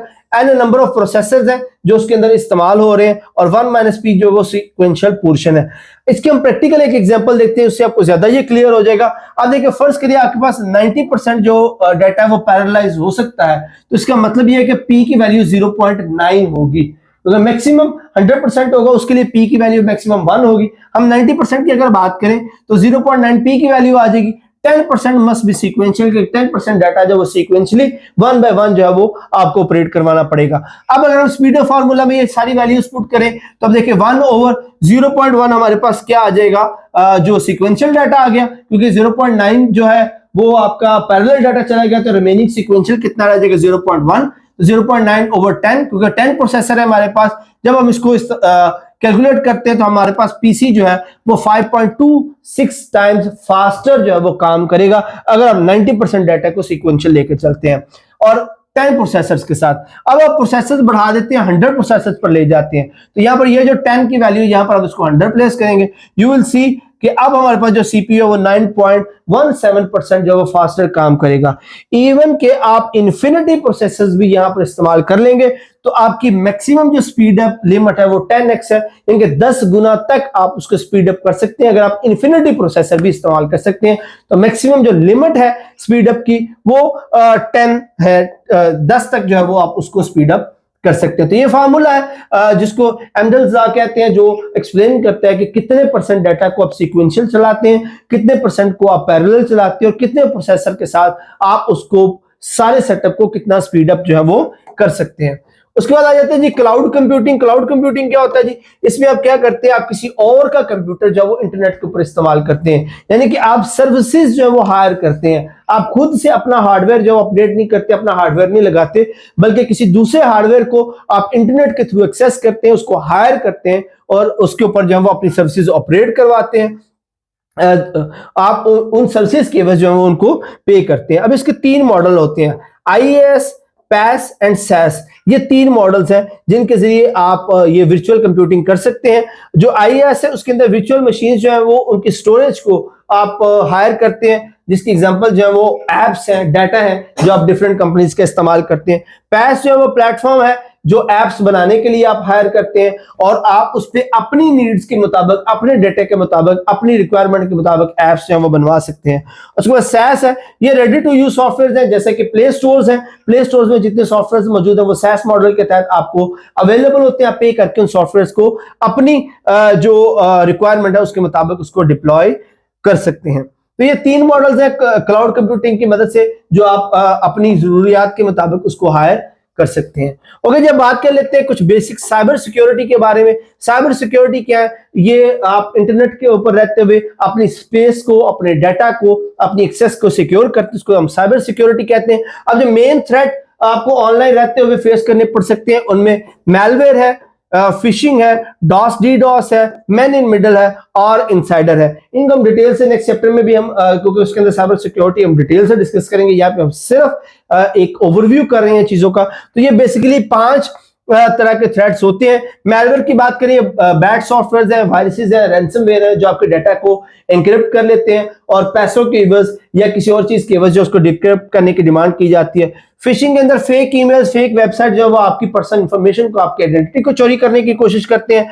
DDoS में सिस्टम को ओवरलोड करके उसको शट डाउन किया जाता है कि सिस्टम जो है वो प्रॉपरली एग्जीक्यूट नहीं कर पाता। मैन इन मिडल का मतलब यह है कि इसके अंदर कोई और बंदा आपको मास्क के तौर पर आपको ये फील होता है कि आप शायद वेबसाइट से कम्युनिकेट कर रहे होते हैं, बट एक्चुअली दरमियान में कोई और पर्सन मौजूद होता है जो आपकी इंफॉर्मेशन को स्टील कर रहा होता है। इनसाइडर जब वो एम्प्लॉइज होते हैं जो कि अपनी कंपनी को, अपने सॉफ्टवेयर को या अपने सिस्टम को नुकसान पहुंचा सकते हैं। अब इसके लिए प्रोटेक्शन जो डिफेंस सिस्टम है उसको 6 लेयर डिफेंस सिस्टम इसको कहा जाता है, वो डेवलप किया गया। इसमें जो पहली लेयर है वो फिजिकल सिक्योरिटी है, जिसमें आप अपने डोर्स, लॉक्स जो है उसको सिक्योर करते हैं, अपने सर्वर्स को सिक्योर करते हैं, फिजिकली उनकी सिक्योरिटी को यकीनी बनाते हैं। सेकंड लेयर जो है वो नेटवर्क सिक्योरिटी में फॉल करती है, जिसमें आप फायरवॉल्स इंस्टॉल करते हैं, इंट्रूजन डिटेक्शन के लिए सॉफ्टवेयर इंस्टॉल करते हैं कि ऑनलाइन जो चोर घुसने की अगर कोशिश करता है, अनऑथराइज्ड एक्सेस गेन करने की कोशिश करता है, आप उसको रोकते हैं।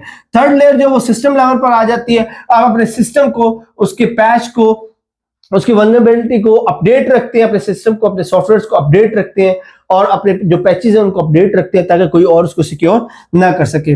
उसके बाद एप्लीकेशन लेवल की चौथी लेयर आ जाती है, जिसमें आप कोडिंग को सिक्योर करते हैं, अपनी इनपुट्स को वैलिडेट करते जाते हैं और उस कोडिंग तक अनऑथराइज्ड एक्सेस को रोकते हैं। फिफ्थ लेयर जो वो डाटा लेवल पर आ जाती है, इसमें आप डाटा को इंक्रिप्ट करते हैं, उसका बैकअप बनाते हैं ताकि इन केस कोई अटैक होता है तो आपका डाटा जो वो सिक्योर रहे।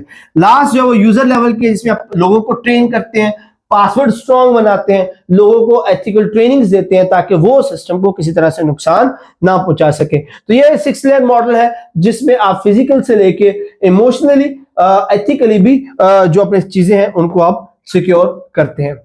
उसके बाद HCI बेसिक है। HCI क्या होता है जी? HCI होता है जी ह्यूमन कंप्यूटर इंटरेक्शन के जो ह्यूमन जो है वो कंप्यूटर के साथ इंटरेक्ट करते हैं, तो उसके लिए जो कुछ रूल्स एंड रेगुलेशंस हैं ताकि जो पीपल है वो ऑनलाइन जब हो या डिवाइसेस जब इस्तेमाल कर रहे हो तो एथिकली इस्तेमाल करें, बाकी लोगों के साथ जो बिहेवियर है उनका गुड हो। तो 5 जो यहाँ पर क्वालिटीज डिस्कस की जा रही हैं एक अच्छे डिजाइन के लिए, और ये सजेस्ट की थी नेल्सन ने। और उसमें सबसे पहला जो है वो लर्नेबिलिटी है, यानी कि जो चीजें, सिस्टम जिसको वो ऑपरेट लोग करना चाह रहे हैं वो इजी टू लर्न हो, यानी कि अगर फर्स्ट टाइमर भी इसको यूज करना चाह रहा है तो यूजर फ्रेंडली इसका इंटरफेस होना चाहिए ताकि वो उसको आसानी के साथ सीख सके। उसके बाद उसकी एफिशिएंसी है, एक्सपर्ट्स के लिए ये तेज हो, ज्यादा तेजी से वो प्रोपोगेट कर सके। उसके बाद मेमोरेबिलिटी है कि वो डाटा को इजीली स्टोर कर सके, एरर फ्री हो, यानी कि एरर जो वो इजीली रिकवर हो जाए। सेटिस्फेक्शन है कि एक pleasant environment, pleasant to use हो, कॉम्प्लिकेटेड ना हो, इस्तेमाल करने में प्लेजेंट फील उसकी आए। तो अब एक्सेसिबिलिटी की अगर बात करें तो उसके 4 प्रिंसिपल्स हैं। उनमें पहला जो परसीवेबल है, यानी कि हर बंदा जो है वो उसको परसीव कर सके, टेक्स्ट को जो वो इजीली परसीव कर सके। उसके बाद ऑपरेबल है कि जो कीबोर्ड्स के थ्रू उसको ऑपरेट करना आसान हो, कीबोर्ड और माउस के जरिए उसको आसानी से ऑपरेट किया जा सके। अंडरस्टैंडेबल है, क्लियर और कंसाइज इंस्ट्रक्शंस हो जिसको अंडरस्टैंड करना आसान हो। रोबस्ट यानी कि वो अपनी टेक्नोलॉजी में जो वो कॉम्पिटेंट हो और जो अपना काम है उसको अच्छे से परफॉर्म कर सके। अब कंप्यूटिंग के एथिक्स क्या है, ये हम जैसे कि पिछली स्लाइड में हमने बात की थी कि जो आपकी वल्नरेबिलिटी होती है ऑनलाइन रहते हुए वही एक्चुअली एथिक्स होती हैं। जैसे कि आपकी प्राइवेसी है, आप किसी का डाटा जो वो अननेसेसरली विदाउट कंसेंट कलेक्ट मत करें, कंसेंट जरूर लें, परमिशंस लें अगर आप कोई भी इस्तेमाल करना चाह रहे हैं या किसी का डाटा यूज करना चाह रहे हैं। आप बायस नहीं हो, डिस्क्रिमिनेशन जो है वो क्रिएट ना करें और ट्रांसपेरेंसी रखें कि आप क्लियर रहें आप जो भी सिस्टम के ऊपर करना चाह रहे हैं। तो ये चंद एक चीजें थी जब ह्यूमन जो वो इंटरेक्ट करते हैं कंप्यूटर के साथ, तो इन चीजों का जो है वो ख्याल रखना चाहिए। So that's it for the session. Hopefully session आपके लिए बहुत मुफीद रहा होगा। आईसीटी से रिलेटेड जो बेसिक इंफॉर्मेशन है जिनको हम फर्दर इन सारी चीजों को डिटेल के साथ भी अपने सेशन में डिस्कस करेंगे। उम्मीद है कि वो सारी की सारी बेसिक इंफॉर्मेशन आप तक पहुंची होंगी, आपको समझ आई होंगी। अगर फर्दर आपके जहन में कोई सवाल हो तो कमेंट सेक्शन में जरूर पूछेगा, I will answer that surely. Thank you so much. Allah Hafiz.